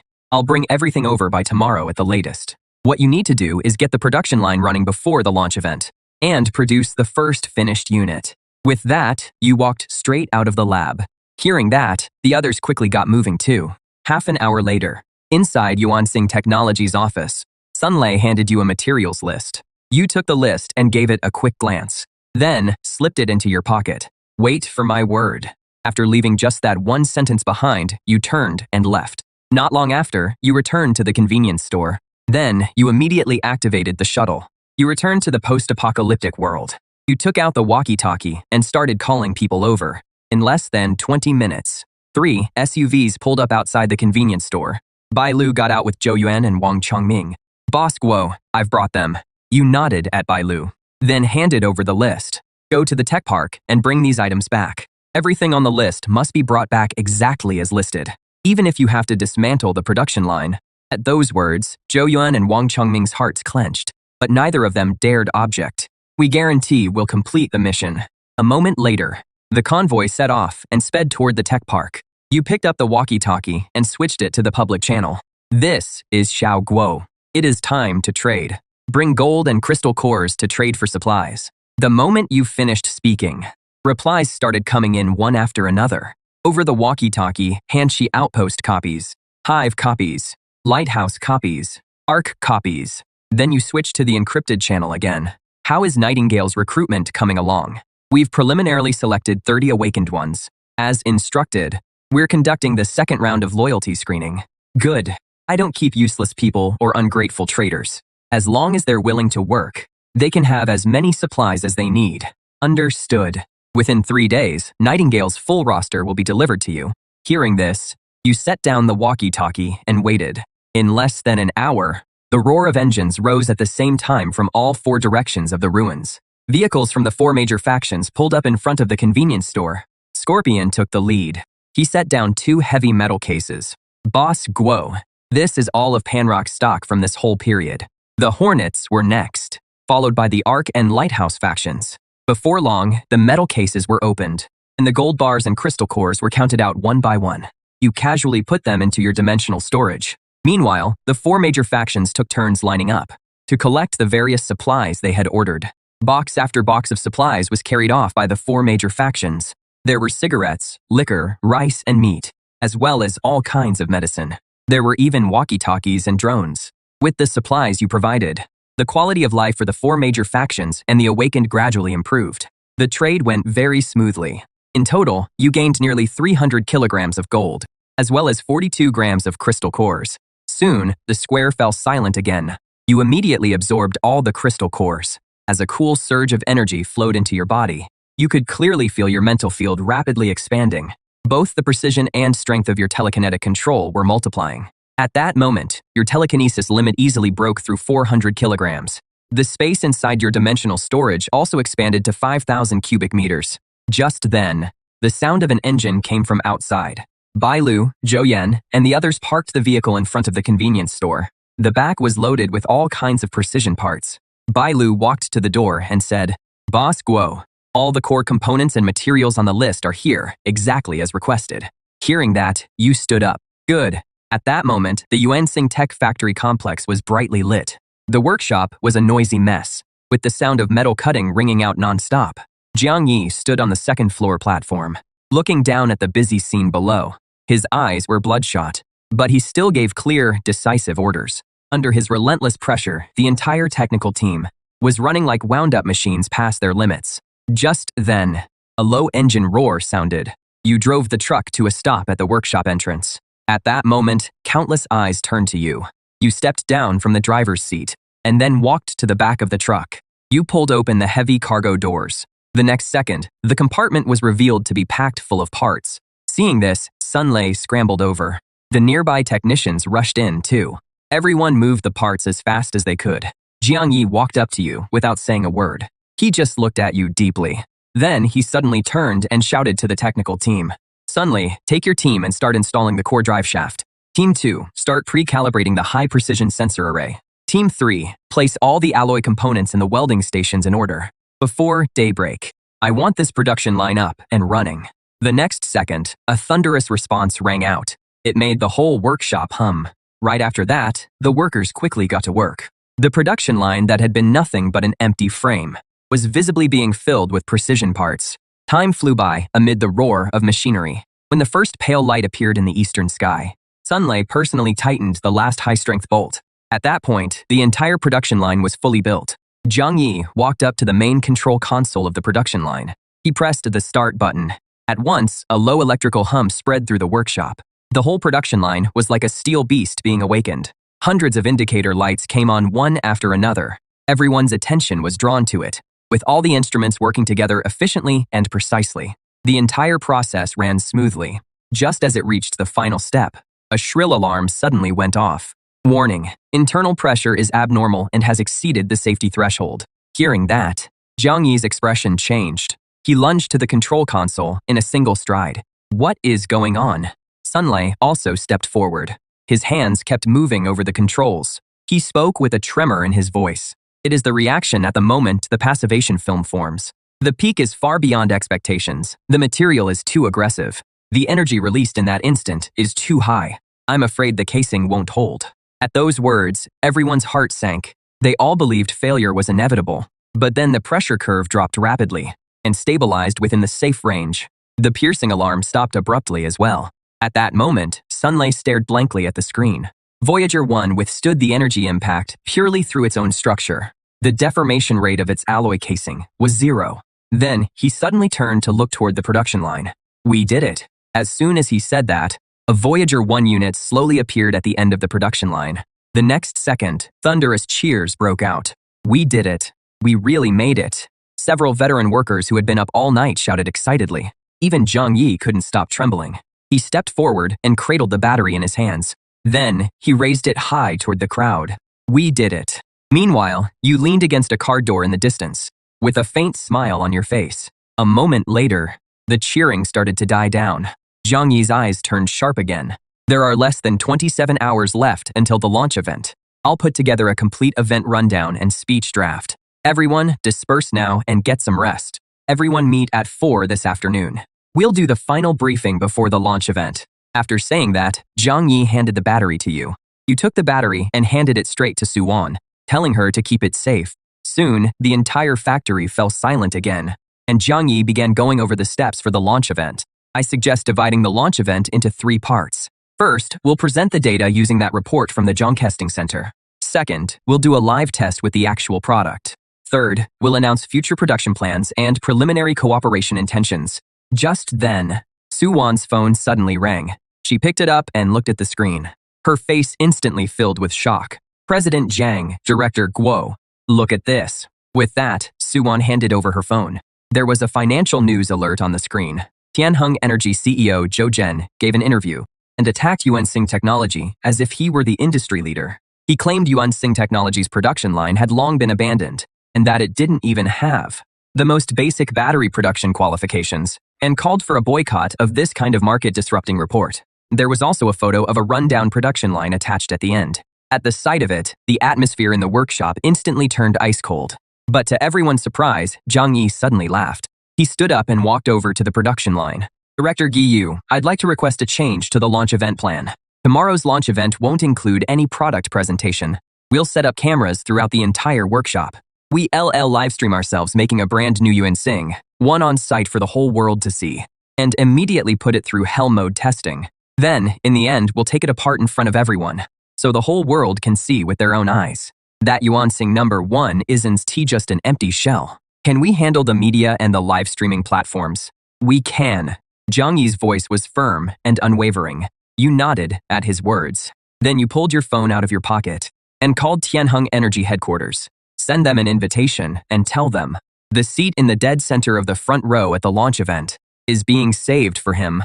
Not long after, in the chairman's office at Tianheng Energy, Zhou Zhen had just finished a meeting with investment firms. He had made Yuansing Technology a byword for a capital scam. That interview had taken over the headlines of every major financial outlet. In his view, this war was already over. But just then, his chief assistant walked into the office. Mr. Zhou, they've invited you to tomorrow's product launch. Zhou Zhen took the invitation and opened it. Looking at the provocative words on it, anger rose in Zhou Zhen's heart. Very well. Tell them this. I accept their invitation.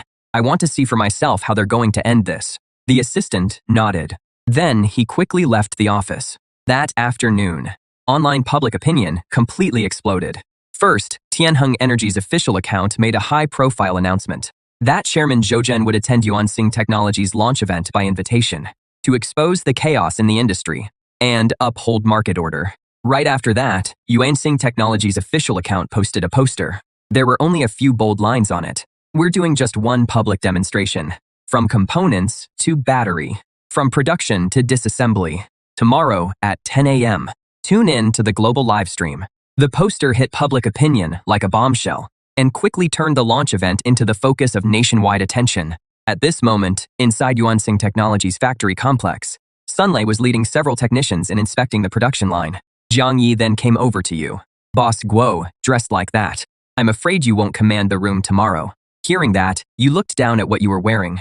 You're right. Then you and Jiang Yi headed to the most upscale luxury mall in the city. Soon, you pulled up to the mall entrance in a truck. Then, you and Jiang Yi went into a high-end suit shop. As soon as Jiang Yi walked in, he said, "We need suit fabric for tomorrow. Something that can command the room, but not too flashy." Hearing that, the master tailor looked you over. He sized you up in just a few seconds. He turned and pulled out several fabric samples. How about these high thread count Italian wool fabrics? After hearing that, Jiang Yi picked one up and ran his hand over it. This one. Next came the tedious but efficient measuring and fitting process. Just then, a snide voice rang out. "Well, if it isn't Boss Guo, do you really think the money from your little convenience store is enough to buy even a scrap of fabric here?" As soon as the words fell, Wang Hao walked in through the door with Zhang Qian in his arms. When Zhang Qian saw you, a look of disdain appeared on her face. "Wang Hao, don't say that. The clothes here aren't cheap." Maybe Xiao Guo really turned things around and even paid off that debt of over 300,000. By now, you had long since left the past behind. So from start to finish, you said nothing. You simply stayed calm and let them continue taking your measurements. But being ignored like that made Zhang Qian feel embarrassed and angry. At that moment, Jiang Yi instantly understood the relationship between you, so he stepped half a pace forward, his eyes settling on Wang Hao. "Your father is the president of Hongda Construction under Tianheng Energy, right?" "That is right. At least you've got a good eye." Wang Hao assumed Jiang Yi was trying to curry favor with him, but to his surprise, Jiang Yi said calmly, "The funding chain for the Chengyan real estate project has broken. To cover the gap, your father diverted 300 million in special bank loans. Hongda's cash flow is probably under 20 million by now, but the 15th of next month is the final repayment deadline, right?" As soon as the words left his mouth, Wang Hao froze in place, his face full of shock. He couldn't understand how Jiang Yi knew all those inside details. In an instant, everything Wang Hao had been bragging about was torn to pieces. Jiang Yi couldn't even be bothered to look at him again. He turned to the master tailor and said, "Make 2 top-quality shirts in this size, along with 3 ties. Deliver them with the clothes to this address before 9 tomorrow morning." After saying that, he took a business card out of his bag and set it on the counter. The 4 words, "Yuansing Technology," on the card caught Wang Hao's eye. In an instant, all the recent news stories came together in his mind. The next second, Wang Hao let out an almost hysterical laugh. "The president of a scam company has no right to investigate my family's company." Zhang Chen also remembered the trending story she'd seen online and started sneering. "I thought you'd hooked up with some rich older woman, but it turns out you just found yourself a con artist. You two really are a perfect match." At that moment, Jiang Yi looked at the two of them calmly, but Wang Hao walked right up to him and nearly poked him in the face with his finger.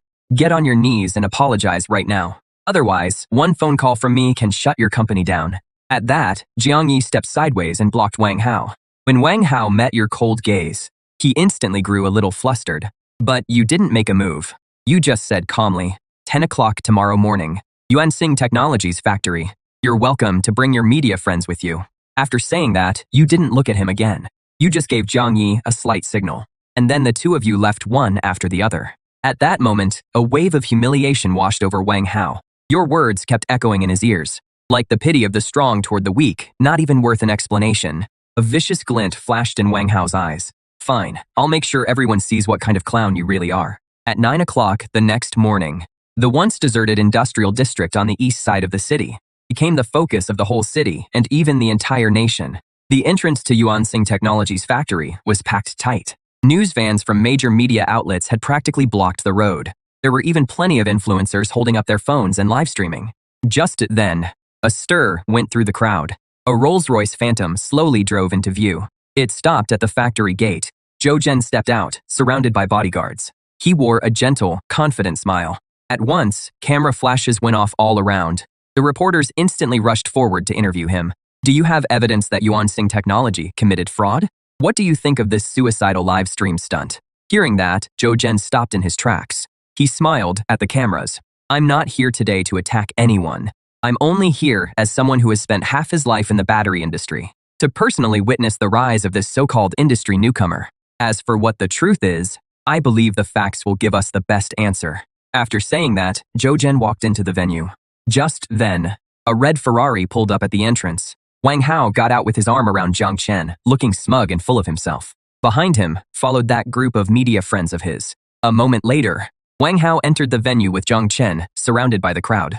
Inside the factory, the audience seating was simply divided into several sections. All of them faced the production line.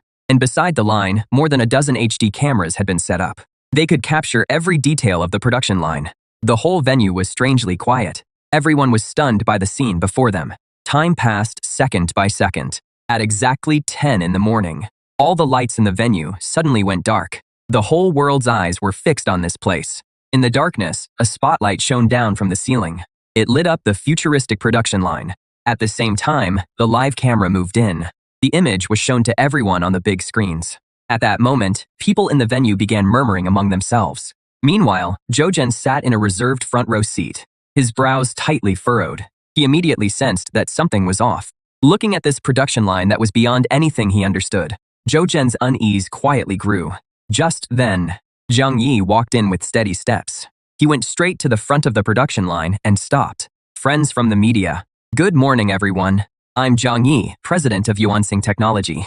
Today, we will show you, starting with the most basic raw materials, how a Yuansing number 1 battery is made.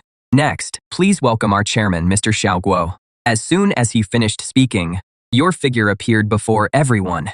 You were wearing a custom-made suit, your eyes calm as still water. Then, you casually walked over to the production line control panel and lightly leaned against it. Welcome everyone to today's launch event.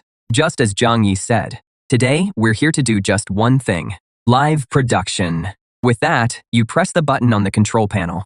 The next second, the entire silent production line came to life. Hundreds of indicator lights lit up one by one. At the same time, the robotic arms slowly rose into standby mode.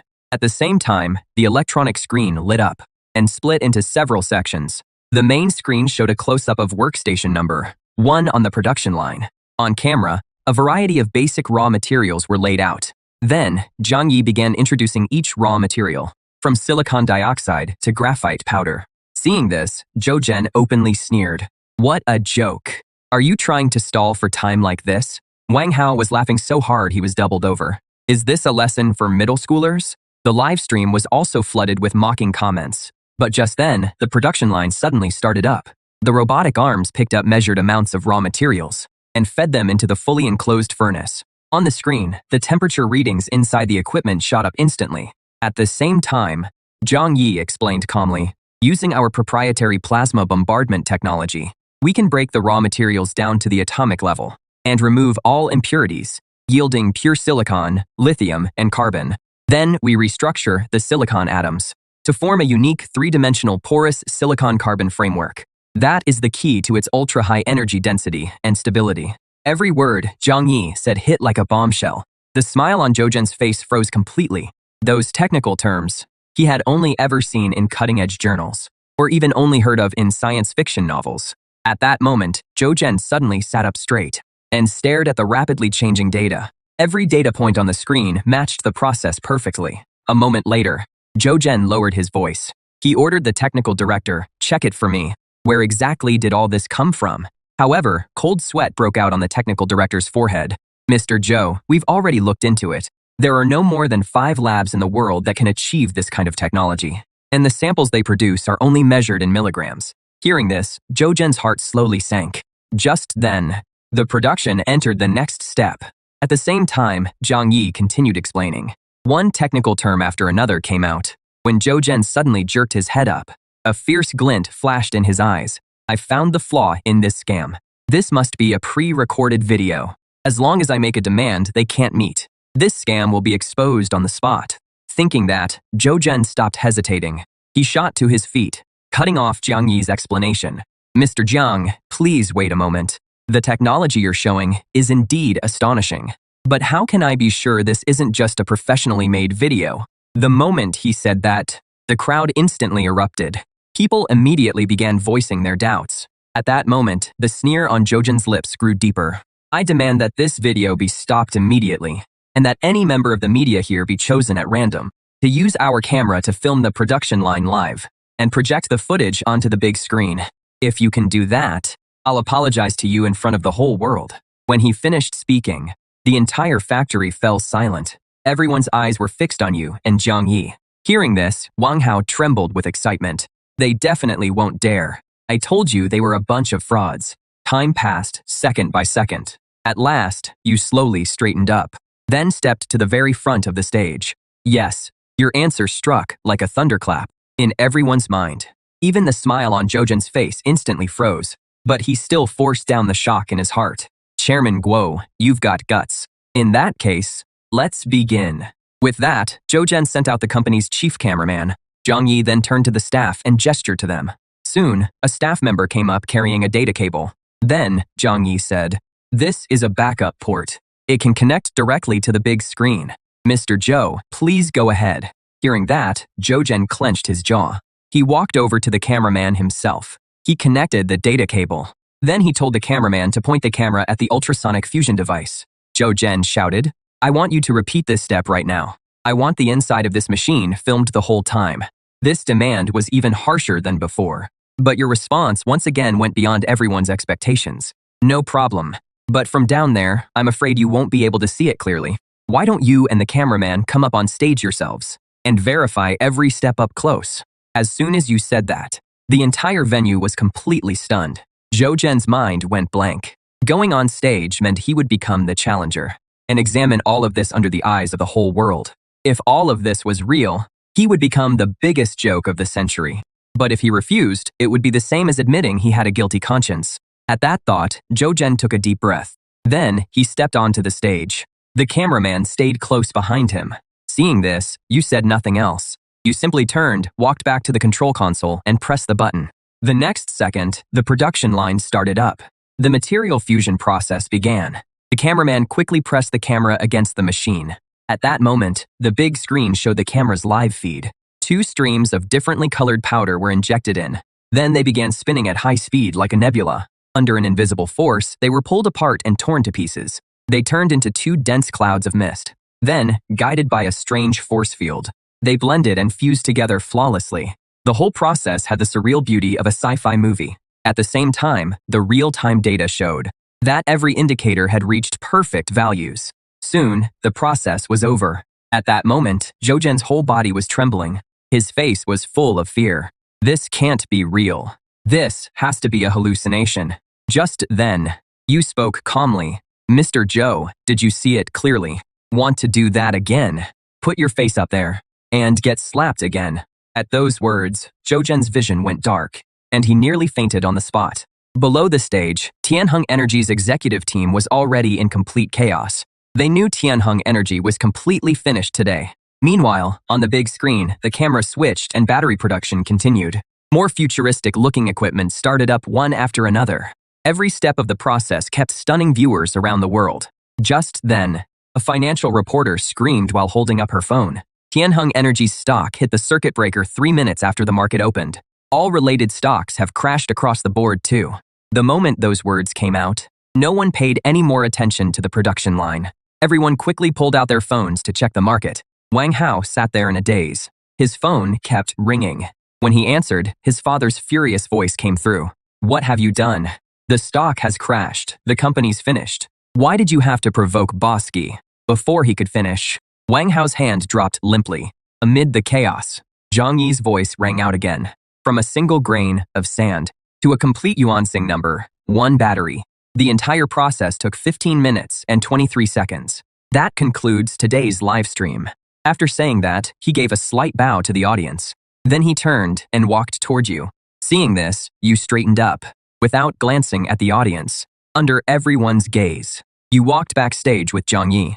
Inside the metal doors, only the crowd in the factory remained, caught in a swirl of complicated emotions. The moment the backstage door closed, it felt like it separated 2 different worlds. Outside the door was a tidal wave of chaos and frenzy. Inside was a silence so deep you could hear a pin drop. Jiang Yi let out a long breath. It is over. No, it is not over. This is only the beginning. At that, Jiang Yi gave a bitter smile and shook his head. Before he could speak, the phone started vibrating like crazy the next second. Jiang Yi picked up his phone and looked at it. The screen was packed with missed calls and message alerts. Countless world-famous electronics brands were scrambling to partner with us. Seeing this, Jiang Yi forced down the excitement in his heart. We did it. The whole world wants our batteries. We should expand production right away and move into every industry that needs energy. But your face stayed calm and unreadable. How many batteries can that production line make in a day? Compared to those giants with orders worth hundreds of millions, our production capacity is as tiny as a speck of dust. Once we can't meet market expectations, this momentum we're seeing today will tear us apart sooner or later. Hearing that, Jiang Yi's expression turned serious. Then, what should we do? At that moment, you walked up to him and held up one finger. Focus all our resources and break through in one area first. With the same production capacity, new energy vehicles can bring in dozens of times more profit from battery sales. At the same time, we need to make everyone understand that only the most high-end cars are worthy of using Yuansing number 1. Jiang Yi instantly understood your strategy, but he still felt a sense of helplessness. Building a new production line would take at least a year, even at the fastest. We can't afford to wait. Who said I was going to build one myself? Isn't there a ready-made solution right in front of us? I want you to buy Tianheng Energy's production plant. At that moment, Jiang Yi's mind went blank. He instinctively objected. Even though Tianheng Energy's stock hit the circuit breaker, it still hasn't officially declared bankruptcy. Even if it does go bankrupt, it still has to go through a long liquidation process. That process would take at least half a year to a year. To finish, we don't need to wait. Tianheng Energy is backed by an astronomical amount of bank loans. Now that it is collapsed, the ones most afraid are the banks that lent it the money. No matter who takes over Tianheng's mess next, those banks will be more than willing. Hearing this, Jiang Yi started breathing faster.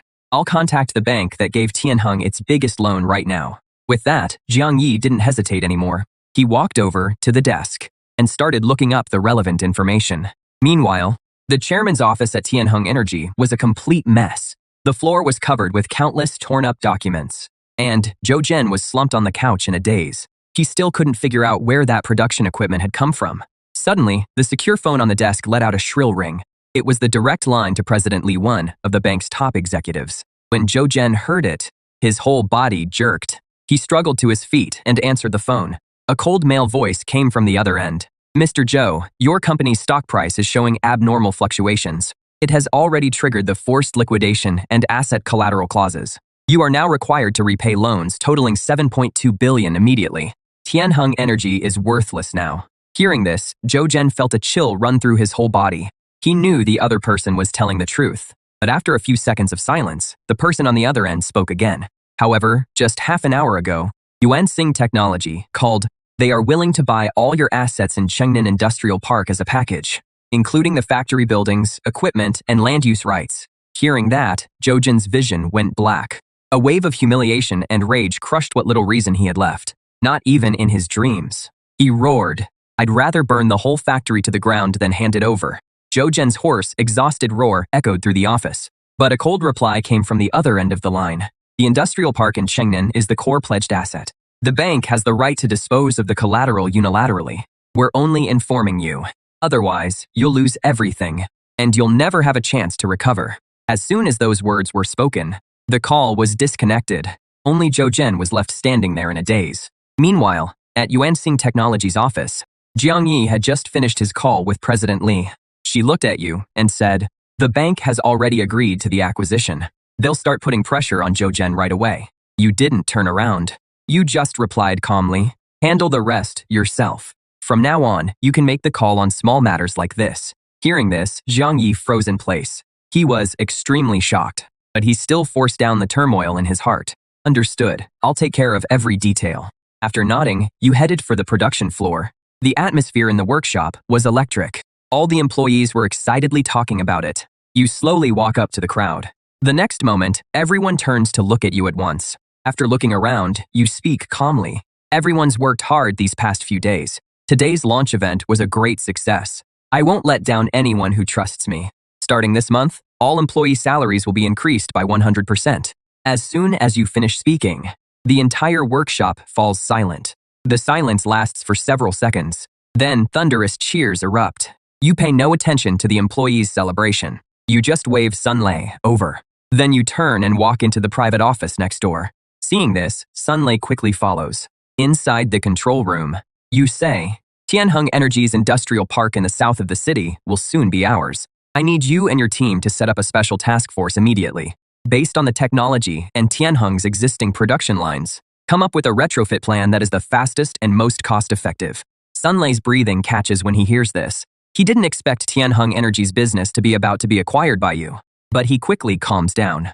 But Tianheng's production lines simply can manufacture Yuansing 1, and retrofitting them will take a lot of time. But you shake your head. We'll voluntarily give up part of our proprietary technology. We'll use the existing equipment to produce a scaled-back version of the Yuansing battery. Its performance would still be enough to outperform every lithium battery on the market. At the same time, the workload would drop dramatically. I understand, Mr. Guo. We can launch 2 product lines. Our own production will supply the highest-end automotive and aerospace sectors, while Tianheng's output will be used to capture the end-user market. Within 2 days, I'll finish the preliminary proposal report. With that, Sunlei immediately turns and leaves. Not long after, Jiang Yi pushes open the door to the control room. He hands the tablet to you. The bank has approved our acquisition offer, and it has started asset preservation procedures for Tianheng Energy. They accepted almost all of our terms, but you only give it a quick glance. I told you before, you have full authority over these matters. I just discussed a plan with Sunlei. Follow up on it. If there is nothing else, I'll get going. Text me if anything comes up. After that, you got up and left. Now you need to buy supplies, and then go back to Apocalypse era and keep digging. Half an hour later, you arrived at the global storage wholesale market. It was one of the biggest supply distribution hubs in the whole city. After looking around, you walked straight into the market management office. Hello, I need to buy a batch of supplies. After saying that, you took out a sheet of paper and set it on the desk. The manager casually picked up the list and gave it a quick look. The next second, his expression froze. 500 tons each of premium rice and flour. 100 tons each of frozen pork, beef, and lamb. Sir, are you sure this isn't a mistake? You said nothing. You just showed him your bank balance. As soon as he saw it, the manager immediately put on a flattering smile. Please wait a moment, sir. I'll coordinate it right away. I guarantee I'll get everything ready as fast as possible. Over the next few hours, the entire wholesale market got busy. Countless forklifts and laborers were mobilized. Bag after bag of rice and box after box of frozen meat were moved out of the warehouses. Then they were loaded onto more than a dozen huge container trucks. At that point, using quality inspection as an excuse, you rented a temporary transfer warehouse behind the market. Soon, one fully loaded truck after another drove into the warehouse. The goods on the list quickly piled up into mountains. Before long, everything had been delivered. You paid without hesitation. This made the manager even more enthusiastic. He even said that if you came to him again, he'd give you the best possible discount. Not long after, you sent everyone away. Then you stood in front of the mountain of rice sacks and gave a light wave of your hand. The next second, the small mountain of supplies vanished into thin air. They appeared intact inside the dimensional warehouse. The whole process was quiet and efficient. Besides that, you also bought tons of oil, salt, and sugar, along with wall-like stacks of canned food, compressed biscuits, and instant noodles, as well as countless medicines and medical equipment. On top of that, you also ordered more than 100 barrels of gasoline and diesel. You saw that the dimensional space still had 1/10 of its capacity left, so you immediately drove to a large hardware and building materials market to buy all kinds of industrial materials, including several CNC machine tools and 3D printing equipment. When the dimensional warehouse was completely packed full, you drove the truck back to the convenience store. That familiar feeling of weightlessness hit you again. The world in front of you began to twist and fold. The next second, you arrived in the apocalyptic world. You quietly adjusted to the sensory shock of the transition. A moment later, you picked up the walkie-talkie. How are things at Nightingale Tech Park? Everything is going smoothly. As instructed, we repaired the park's surveillance and alarm systems and set up 3 defensive lines centered on the dorm area. Nothing gets past our eyes. Over the past few days, more than 300 scavengers have tried to sneak into the park. We captured some of them. Nightblade now has 43 full members. You've done well. You've exceeded my expectations. Send people to the plaza now. I brought something for you. Understood, boss. Nightingale replied in a crisp, steady voice. After ending the call, you switched to the public channel. Trade, as usual. Just one short sentence. Hit like a depth charge. The next second, replies came one after another over the radio. Boulder copies. Hive copies. Lighthouse copies. Arc copies. Because you hadn't shown up for 2 days after the announcement, the 4 major factions had been on edge. After getting a taste of fresh beef and the pleasure of cigarettes and alcohol, no one wanted to go back to their old life. Rumors said you were unhappy with the trade. Some even said you had died. Now that you've returned, the 4 major factions immediately breathed a sigh of relief. In less than 20 minutes, the convoy Nightingale sent arrived at the plaza. Leading the group was the scar-faced brute. The defiant arrogance was gone from his face. In its place were awe and fervor. Hello, boss. Seeing this, you gave a slight wave. The next second, boxes of supplies appeared. There were canned goods, seafood, and lamb chops, as well as drinks, beer, and peanuts. There were even several brand new portable generators. These are your reward and supplies. Tell Nightingale to go ahead and do it. There are plenty of supplies. Seeing this, Scarface's eyes instantly turned red. Thank you, boss. I'll make sure Nightingale gets the message. After the convoy left, the trade teams from the 4 major factions arrived one after another. This time, they brought even more gold and crystal cores. The whole transaction went smoothly. In front of you, the 4 major factions were like well-behaved schoolchildren. Soon, everyone left. The square fell silent again. You counted the haul, over 500 kilograms of gold, and 63 crystal cores. Then, without hesitation, you absorbed all the crystal cores. In an instant, a huge surge of energy exploded inside you. Your telekinetic limit easily broke through to 500 kilograms. At the same time, your dimensional storage expanded to 6,000 cubic meters, and you unlocked the ability to shift through space. Now, you can spend mental energy to blink freely within a range of 20 meters. Before your mental energy runs dry, you can blink at least 30 times. Next, you began testing by focusing your telekinesis on a coin and firing it. In a split second, the coin's speed shot past the speed of sound. Feeling the surging power inside you, you burst out laughing. This is the most basic law of the wasteland world. Then, you contacted Ark over the radio. Have Zhou Yuan and Wang Chongming come see me in the square. I'll arrange it right away. Bai Lu replied, without any hesitation. The Ark convoy soon arrived at the square. Several fully armed soldiers escorted Zhou Yuan and Wang Chongming. The two quickly stepped forward. A moment later, they arrived at the entrance of the convenience store. I need more parts. Where else can I get them? Hearing this, Wang Chongming took a deep breath. There are 3 production bases, but the situation is very grim. The first is in the heavy industrial district in the north of the city. That is one of the areas with the highest concentration of zombies. The second is at the logistics transfer port in the western suburbs. That area used to have an extremely dense population, but now it has become a dead city. As for the third one, it is very far away. With the current traffic conditions, it'll be hard to get there. Aside from the Thor number 7 battery, what other technology does Tenshang Company have? At that moment, Wang Chongming and Zhou Yuan exchanged a glance. Then, Wang Chongming spoke.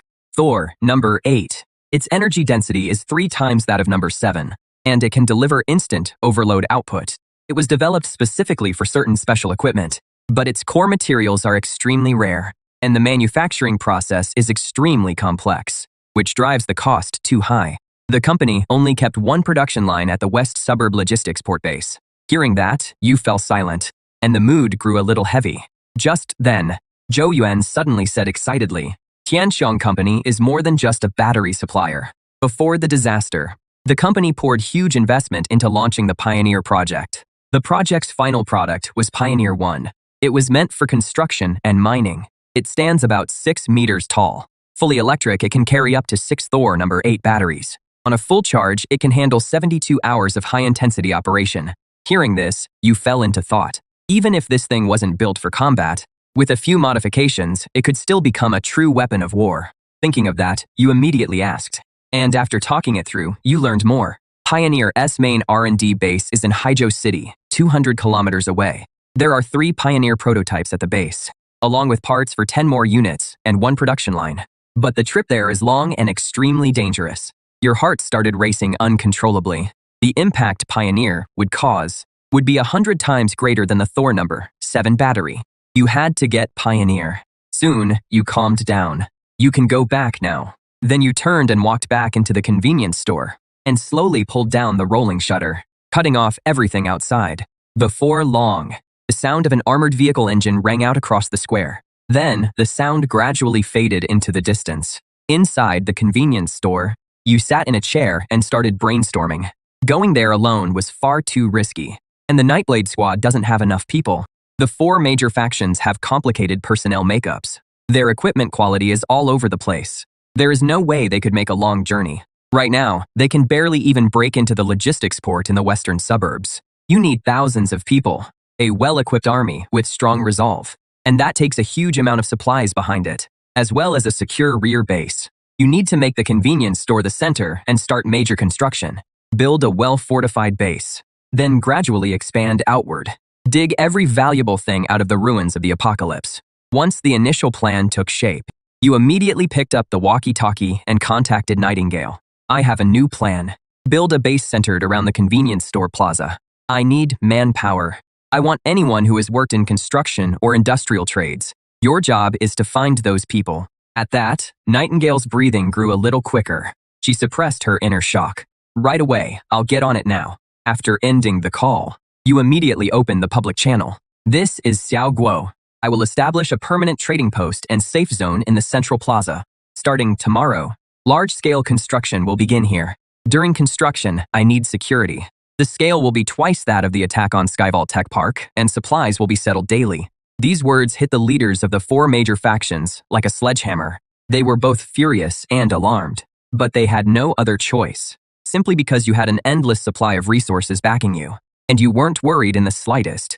Right now, you had more important things to do than worry about a counterattack from the 4 major factions. You pulled out a sheet of paper and quickly sketched on the back with a pen. With the convenience store as the starting point, the entire central plaza would serve as the core zone. The first step was the perimeter wall, a wall strong enough to withstand a massive zombie horde, even impacts from heavy mutated creatures. A preliminary estimate put the height at no less than 10 meters, and the thickness could not be less than 3 meters. The wall had to be poured with reinforced concrete, with high-strength alloy steel plates embedded inside as the framework. This was undoubtedly a massive undertaking.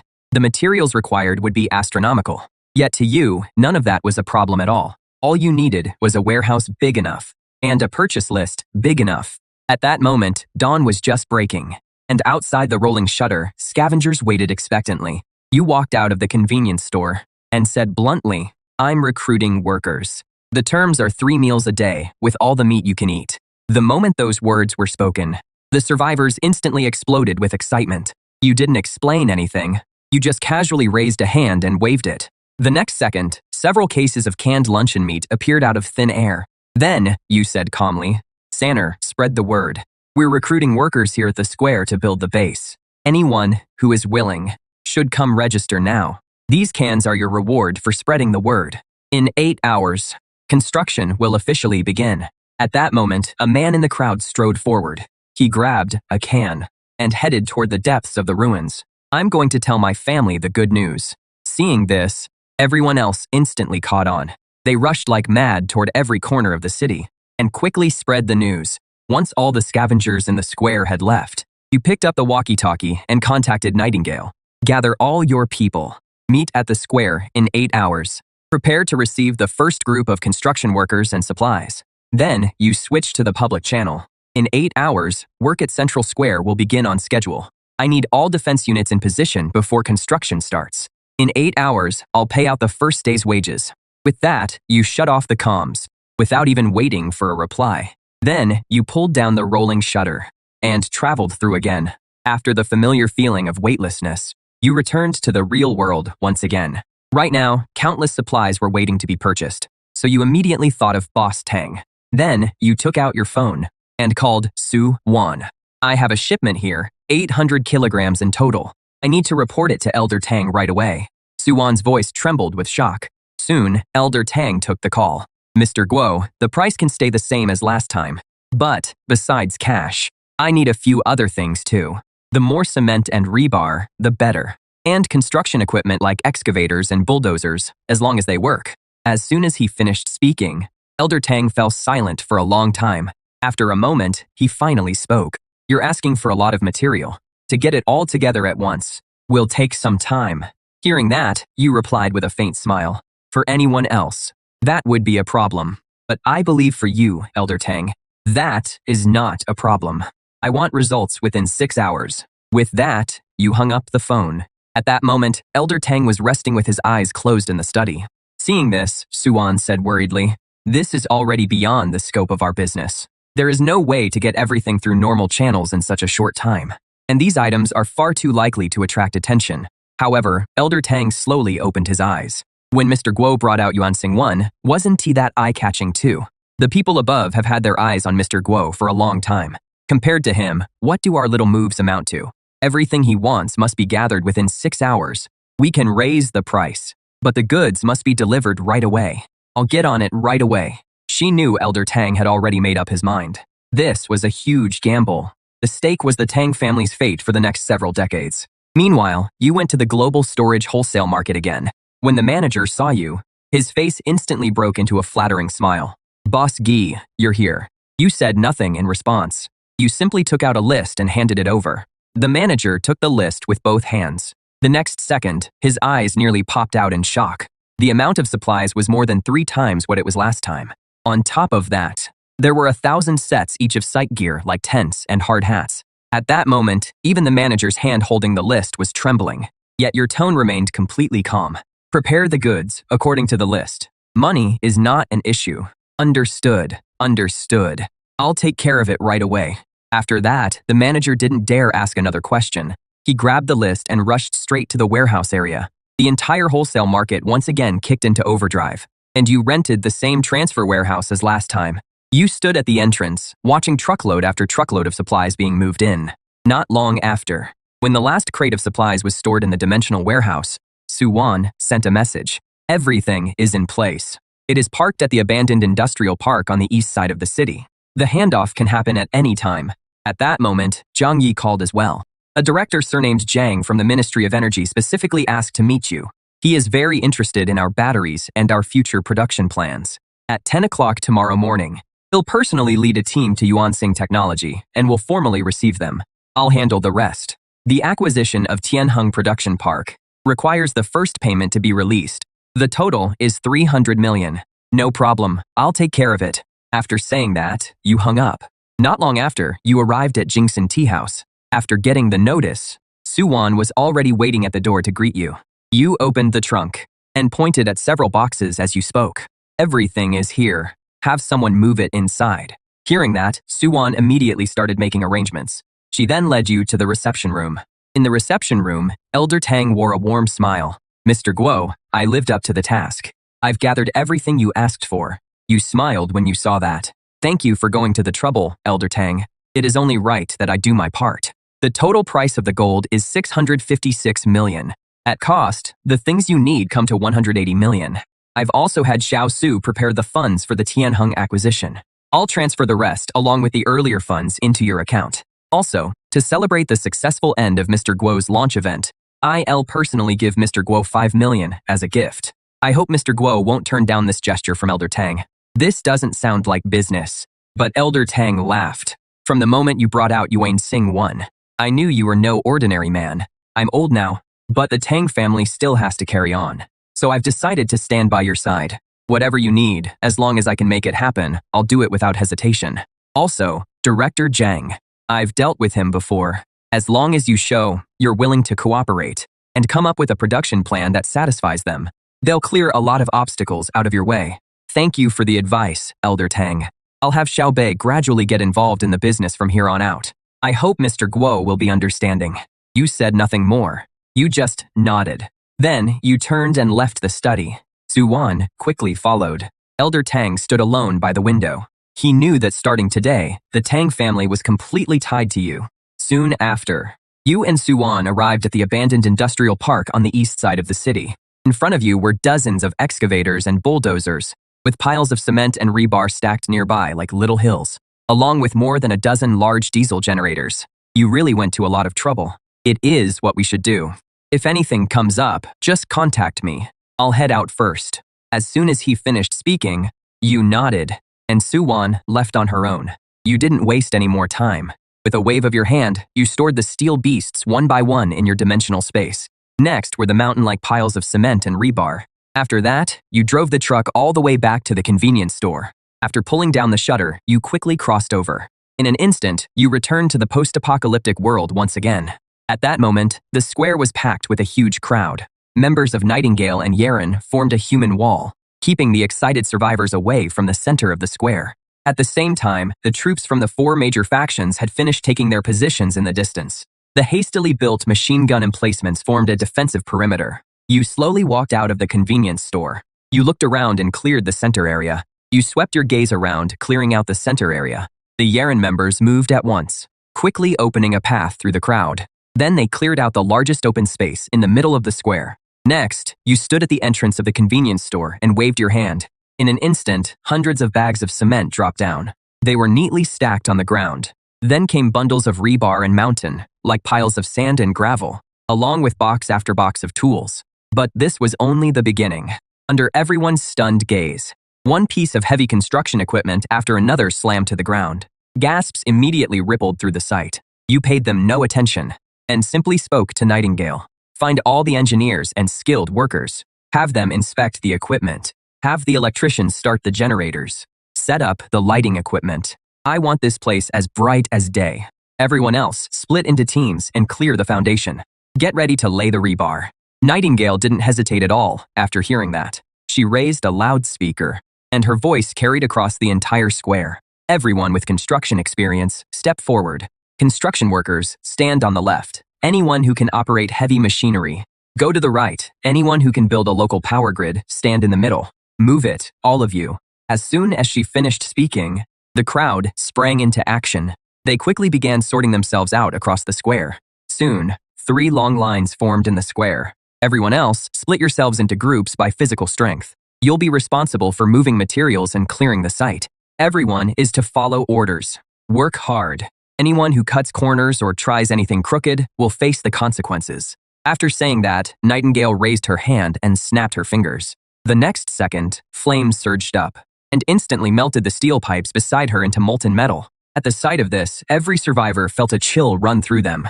They immediately got to work. Several electricians began checking the fuel lines and connecting cables. Moments later, the diesel generators let out a low roar. Right after that, the bulldozers and excavators were started one after another. For a while, the wasteland once again echoed with the symphony of industrial civilization. The bulldozers began clearing away wrecked vehicles and debris.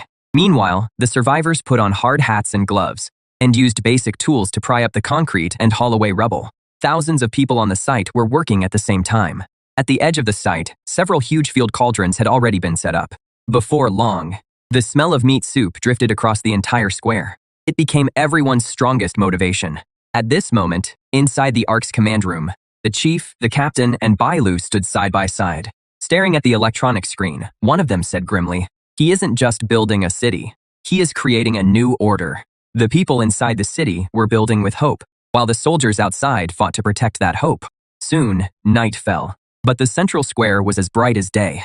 Sparks flew from the rebar under the cutting machines. Bulldozers pushed discarded concrete into deep pits. The workers shouted in rhythm as they carried the foundation rebar into the trenches. For a moment, it felt like everything had gone back to the days before the apocalypse. At that moment, an awakened fighter from the Nightblade squad shouted, "Stay sharp.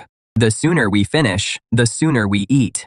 Outside the construction site, along the ring-shaped defensive line, a commander was using his rifle to pick off zombies with precision. He shouted, "Hold the line. Don't let the zombies get close, or I'll kick your ass." As soon as he finished speaking, Nightingale appeared behind the defensive line. "Mr. Guo, send your representatives to settle today's payment." Hearing that, the 4 commanders lit up with joy. They followed Nightingale toward the center of the square, and you were standing at the entrance of the convenience store. When you saw the group approach, you casually raised a hand and waved it, and several small mountains of supplies appeared out of thin air. There were more than 200 cases of canned luncheon meat, along with compressed biscuits and purified water. Then came medicine for treating external injuries, and even aged strong liquor, along with more than 100 cartons of cigarettes. The 4 commanders stood there, dumbfounded. "This is the payment for the first day.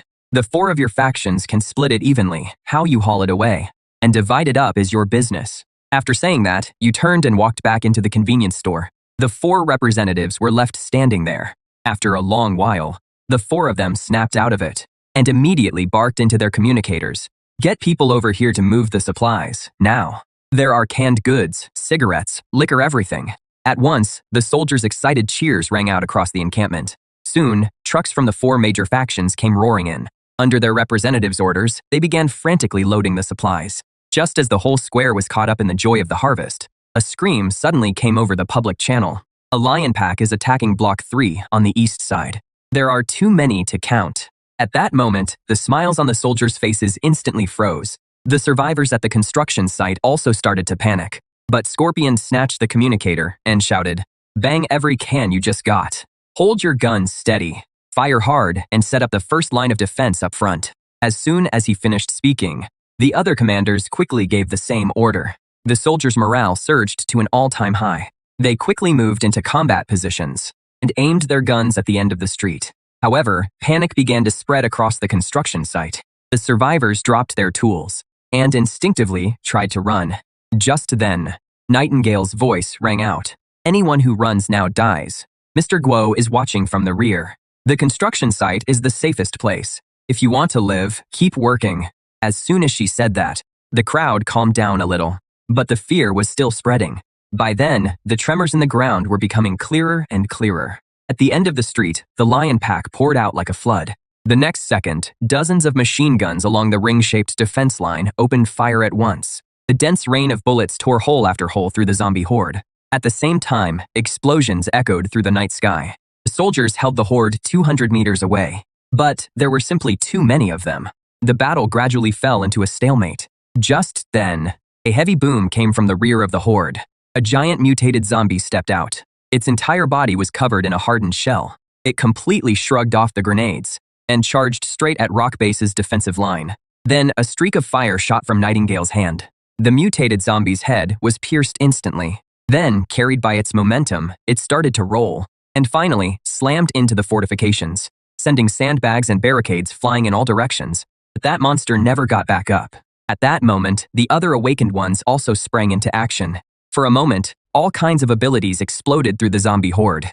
However, the street was simply too wide. The zombie horde couldn't be wiped out quickly in one concentrated attack. On the comms channel, roars and cries for help were all mixed together. The battle grew more and more brutal.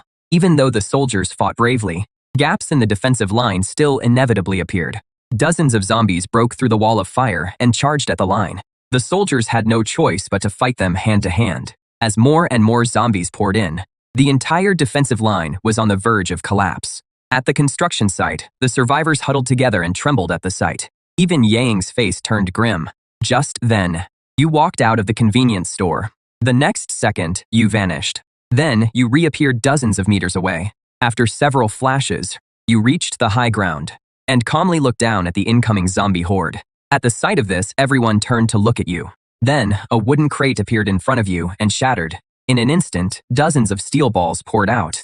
They hovered in midair. Then, you lightly waved your hand at the zombie horde. A metal stream made of dozens of steel balls shot straight out. The sound even drowned out the rapid gunfire. In an instant, the zombies in front of the line were pierced and ripped apart. Right after that, a second wave of steel balls shot out. Then came the third wave. Where the fourth metal torrent passed, it crushed everything in its path. You were like a human Gatling gun, single-handedly clearing out the horde within 50 meters of the defensive line. At that moment, the entire square fell into an eerie silence. Only the generators remained, and the heavy air was thick with the smell of blood. A moment later, you slowly descended from above. Everyone's eyes were fixed on you, as if they had just witnessed a miracle. But you only spoke calmly. "Keep working." Yang was the first to snap out of it. Her voice rang across the whole area through the loudspeaker. "Get up and get back to work. Mr. Guo, we don't feed idle people here." The next second, the crowd began to stir. The survivors quickly went back to work. A deep sense of awe rose in everyone's heart. Inside the Hanshi stronghold, King Yama felt helpless as he watched the live feed. After a long silence, he picked up the communicator. "Carry out my order. From this moment on, Pan Shi, everyone is to follow Mr. Gulao's orders without question." At the same time, inside the lighthouse outpost, the scholar in white had already figured out that you had two abilities. He sent his analysis report back to headquarters, but got only one reply. Stop all probing. Meet all of Mr. Guo's needs. At that moment, you sat in a chair inside the convenience store, replaying what had just happened in your mind. You knew very well that leaving the convenience store on your own was risky, but there was also a reason you chose to act in person. If a gap opened in the defense line, casualties were inevitable, and it also gave you a chance to intimidate everyone. But more importantly, it gave the 4 leaders an answer, letting them know you weren't limited to staying inside the convenience store. The high spirits at the construction site showed that this first show was a huge success. That was the only rule in the apocalypse. Thinking of that, you messaged Nightingale. Go clean up the battlefield. Bring back the crystal cores. After hearing this, Nightingale quickly gathered the Nightblade squad, and then gave the order to collect the crystal cores. The Nightblade members moved out at once when they heard the order. Seeing this, the 4 commanders also told their soldiers to help. So, in less than half an hour, the battlefield was completely cleaned up. Nightingale carried more than a dozen buckets of energy crystal cores to the entrance of the convenience store. But you gave the pile of crystal cores a light wave of your hand, and in an instant, half of them disappeared. The other half stayed in the buckets. You looked at Scorpion and the other 3 commanders. The 4 of you can split these among your forces. At your words, all 4 of them held their breath. Mr. Guo, you were the one who handled most of this battle. It wouldn't be right for us to take this much. Hearing that, you waved your hand. Anyone who fought deserves credit. Then, thank you, Mr. Guo. The other 3 quickly thanked you as well. After that, the 4 of them split up the crystal cores. You looked at the survivors, then raised your hand and shouted, "Time to eat." The next second, cheers instantly erupted. The survivors all threw down their tools. They rushed toward the field cauldrons like madmen. Seeing this, the Nightingale members immediately stepped in to keep order. Line up. Anyone who cuts in line can forget about eating today. As soon as he finished speaking, the survivors settled down. Then they lined up in long lines on their own. Before long, all the food had been handed out. After countless people got their lunchboxes, they immediately squatted on the ground and wolfed the food down. Some even burst into tears after taking a bite of meat. The smell of meat drifted across the square. The soldiers also gathered around the tables. Each table had 8 dishes and a soup. There were also plenty of cigarettes and drinks. The soldiers stuffed themselves, while laughing and chatting loudly without holding back. The tension and exhaustion from earlier were completely gone. An hour later, everyone had eaten and drunk their fill. At that moment, the site supervisor stood up and patted his belly. If you're full, get up and get back to work. No one's sleeping tonight. Let's try to finish pouring all the foundations before daybreak. As soon as he finished speaking, 1,000 voices answered in unison. The survivors didn't complain at all. They picked up their tools and went back to their posts full of energy. The roar of machinery started up again. At the same time, the relief troops from the 4 major forces arrived. They looked at the mess left on the tables and smelled the aroma still hanging in the air. All they could do was regret not volunteering for the first defense shift. But Nightingale came over with his men carrying several boxes. The boxes were filled with brand new cigarettes. Mr. Guo sent these as a perk for the brothers on the night shift. 1 pack each to keep you sharp. When you finish one, come get another. There is plenty. As soon as he finished speaking, a stir spread through the position. We get cigarettes as soon as we get here. Mr. Guo is really generous. After the soldiers got their brand new cigarettes, their annoyance and complaints instantly disappeared. Excitement took their place. For a while, countless wisps of smoke rose into the air. A blissful look spread across everyone's faces.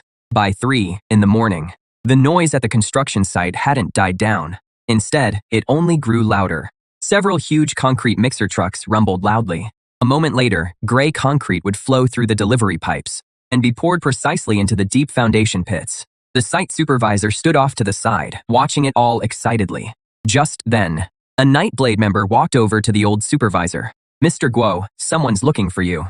The supervisor froze for a moment when he heard that. But then he quickly headed for the convenience store. At that moment, you were sitting in a chair by the door. The supervisor stopped at the entrance and said respectfully, "Mr. Guo, what did you need me for?"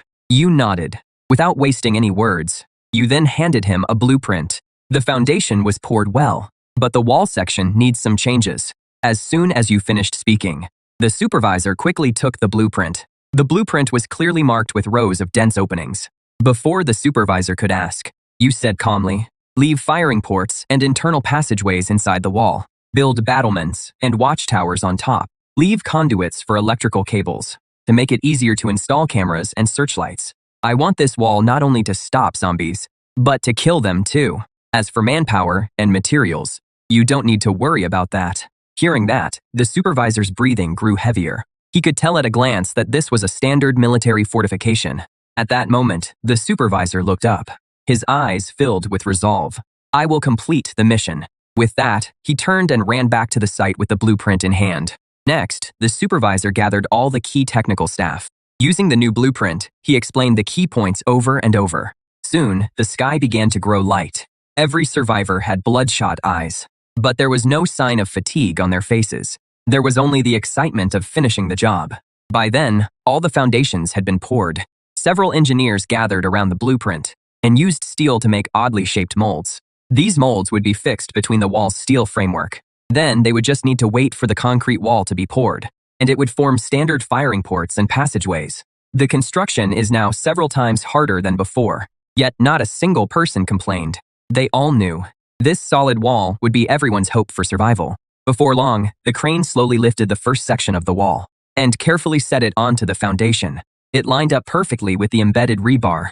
At that moment, thunderous cheers erupted across the entire site. The survivors waved the tools in their hands, and even their red eyes filled with tears. They looked excitedly at the results of their hard work. Even the soldiers passing by during the shift change on the defensive line stopped and stared. They saw the tremendous changes at the construction site, and every one of them marveled at how strong the city wall was. Just then, the smell of food drifted through the air again.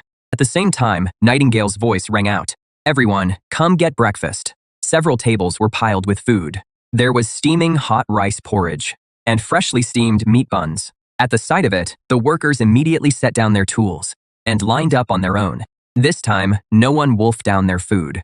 They ate slowly and calmly, as if they had returned to the peaceful life they once had. At that moment, you walked out of the convenience store and called Nightingale to the door. I'm leaving. I'll be gone for about 12 hours. While I'm away, you'll be fully in charge here. Construction can't stop. Coordinate the defenses of the 4 major factions as well. Keep recruiting. Don't worry about having too many people. As long as they pass verification and there is nothing wrong, let them in to work. After hearing this, Nightingale answered solemnly, Yes, boss. With that, you looked at the lively scene in front of you, then turned and went back into the convenience store. Then you activated the traversal. When you returned to the real world, half an hour later, you arrived outside Yuansing Technology's office building. Jiang Yi was already waiting at the entrance. Mr. Guo and Director Zhang are upstairs in the reception room. You nodded when you heard that. Then you followed Jiang Yi into the building. Before long, you arrived at the reception room. There, a middle-aged man was sitting upright in a chair. It was Director Zhang from the Ministry of Energy. A secretary was also standing behind him. When Director Zhang saw you, he stood up. Mr. Guo, you're quite young and accomplished. You smiled and reached out your hand as well. Hello, Director Zhang. Then, both sides took their seats.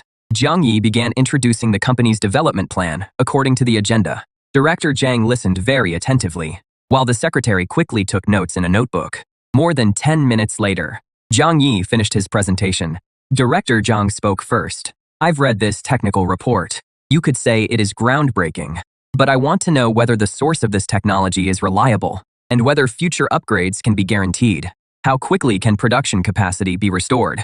Jiang Yi was instantly alarmed. Yet your expression didn't change at all. As for the source of the technology, that is a trade secret. I'm afraid I can't disclose it. I can guarantee that this technology is entirely under my personal control. There are no patent disputes whatsoever. Future upgrades have already been planned through the 5th generation. Production can be restored within a month. The only thing that might slow things down is some administrative approval procedures. At that moment, a meaningful smile appeared at the corner of Director Zhang's mouth. You don't need to worry about the approval process, but I do have one condition. I hope the state will invest in setting up a new joint venture to jointly develop and produce the Farstar series batteries with you. In return, the state will provide you with full policy support. As soon as he finished speaking, Jiang Yi looked over nervously. He understood that this meant the state wanted to bring Farstar technology under its wing and make you hand over the most critical part. The next second, you smiled. Not a bad proposal, but you seem to have gotten one thing wrong. I'm sitting here today, not to seek the state's help, but to give the state an opportunity to take the lead in the energy revolution. As for cooperation, I can set up a new sales company dedicated to handling orders for military industry and national strategic projects. And Yuanshan Technology must hold a 90% stake. That is my limit. At that moment, the atmosphere in the reception room turned ice cold. Director Zhang's expression visibly darkened. Without the state's approval, your battery won't leave this building. You leaned back in your chair, looking relaxed. Which do you think matters more? The approval process or freeing the country from its energy constraints for good? The energy density of the 5th-generation technology is 3 times that of Yuansing 1, and it is already in the prototype testing stage. I can keep my technology in Longguo, but I can also take it to any other country. As soon as the words left your mouth, Director Zhang felt a chill run down his back. If this technology ended up overseas, he couldn't take that responsibility. After thinking it over for a moment, Director Zhang suddenly stood up. Please allow me to make a phone call. With that, Director Zhang took out his phone and walked out of the reception room. 2 minutes later, he walked back into the reception room. He took a deep breath and said, "We agree to all your terms. And not only that, the state will give you all the support you need, with no upper limit." Hearing that, you slowly held out your hand. Then here is to a successful partnership. Seeing this, Director Zhang immediately shook your hand. Here is to a successful partnership.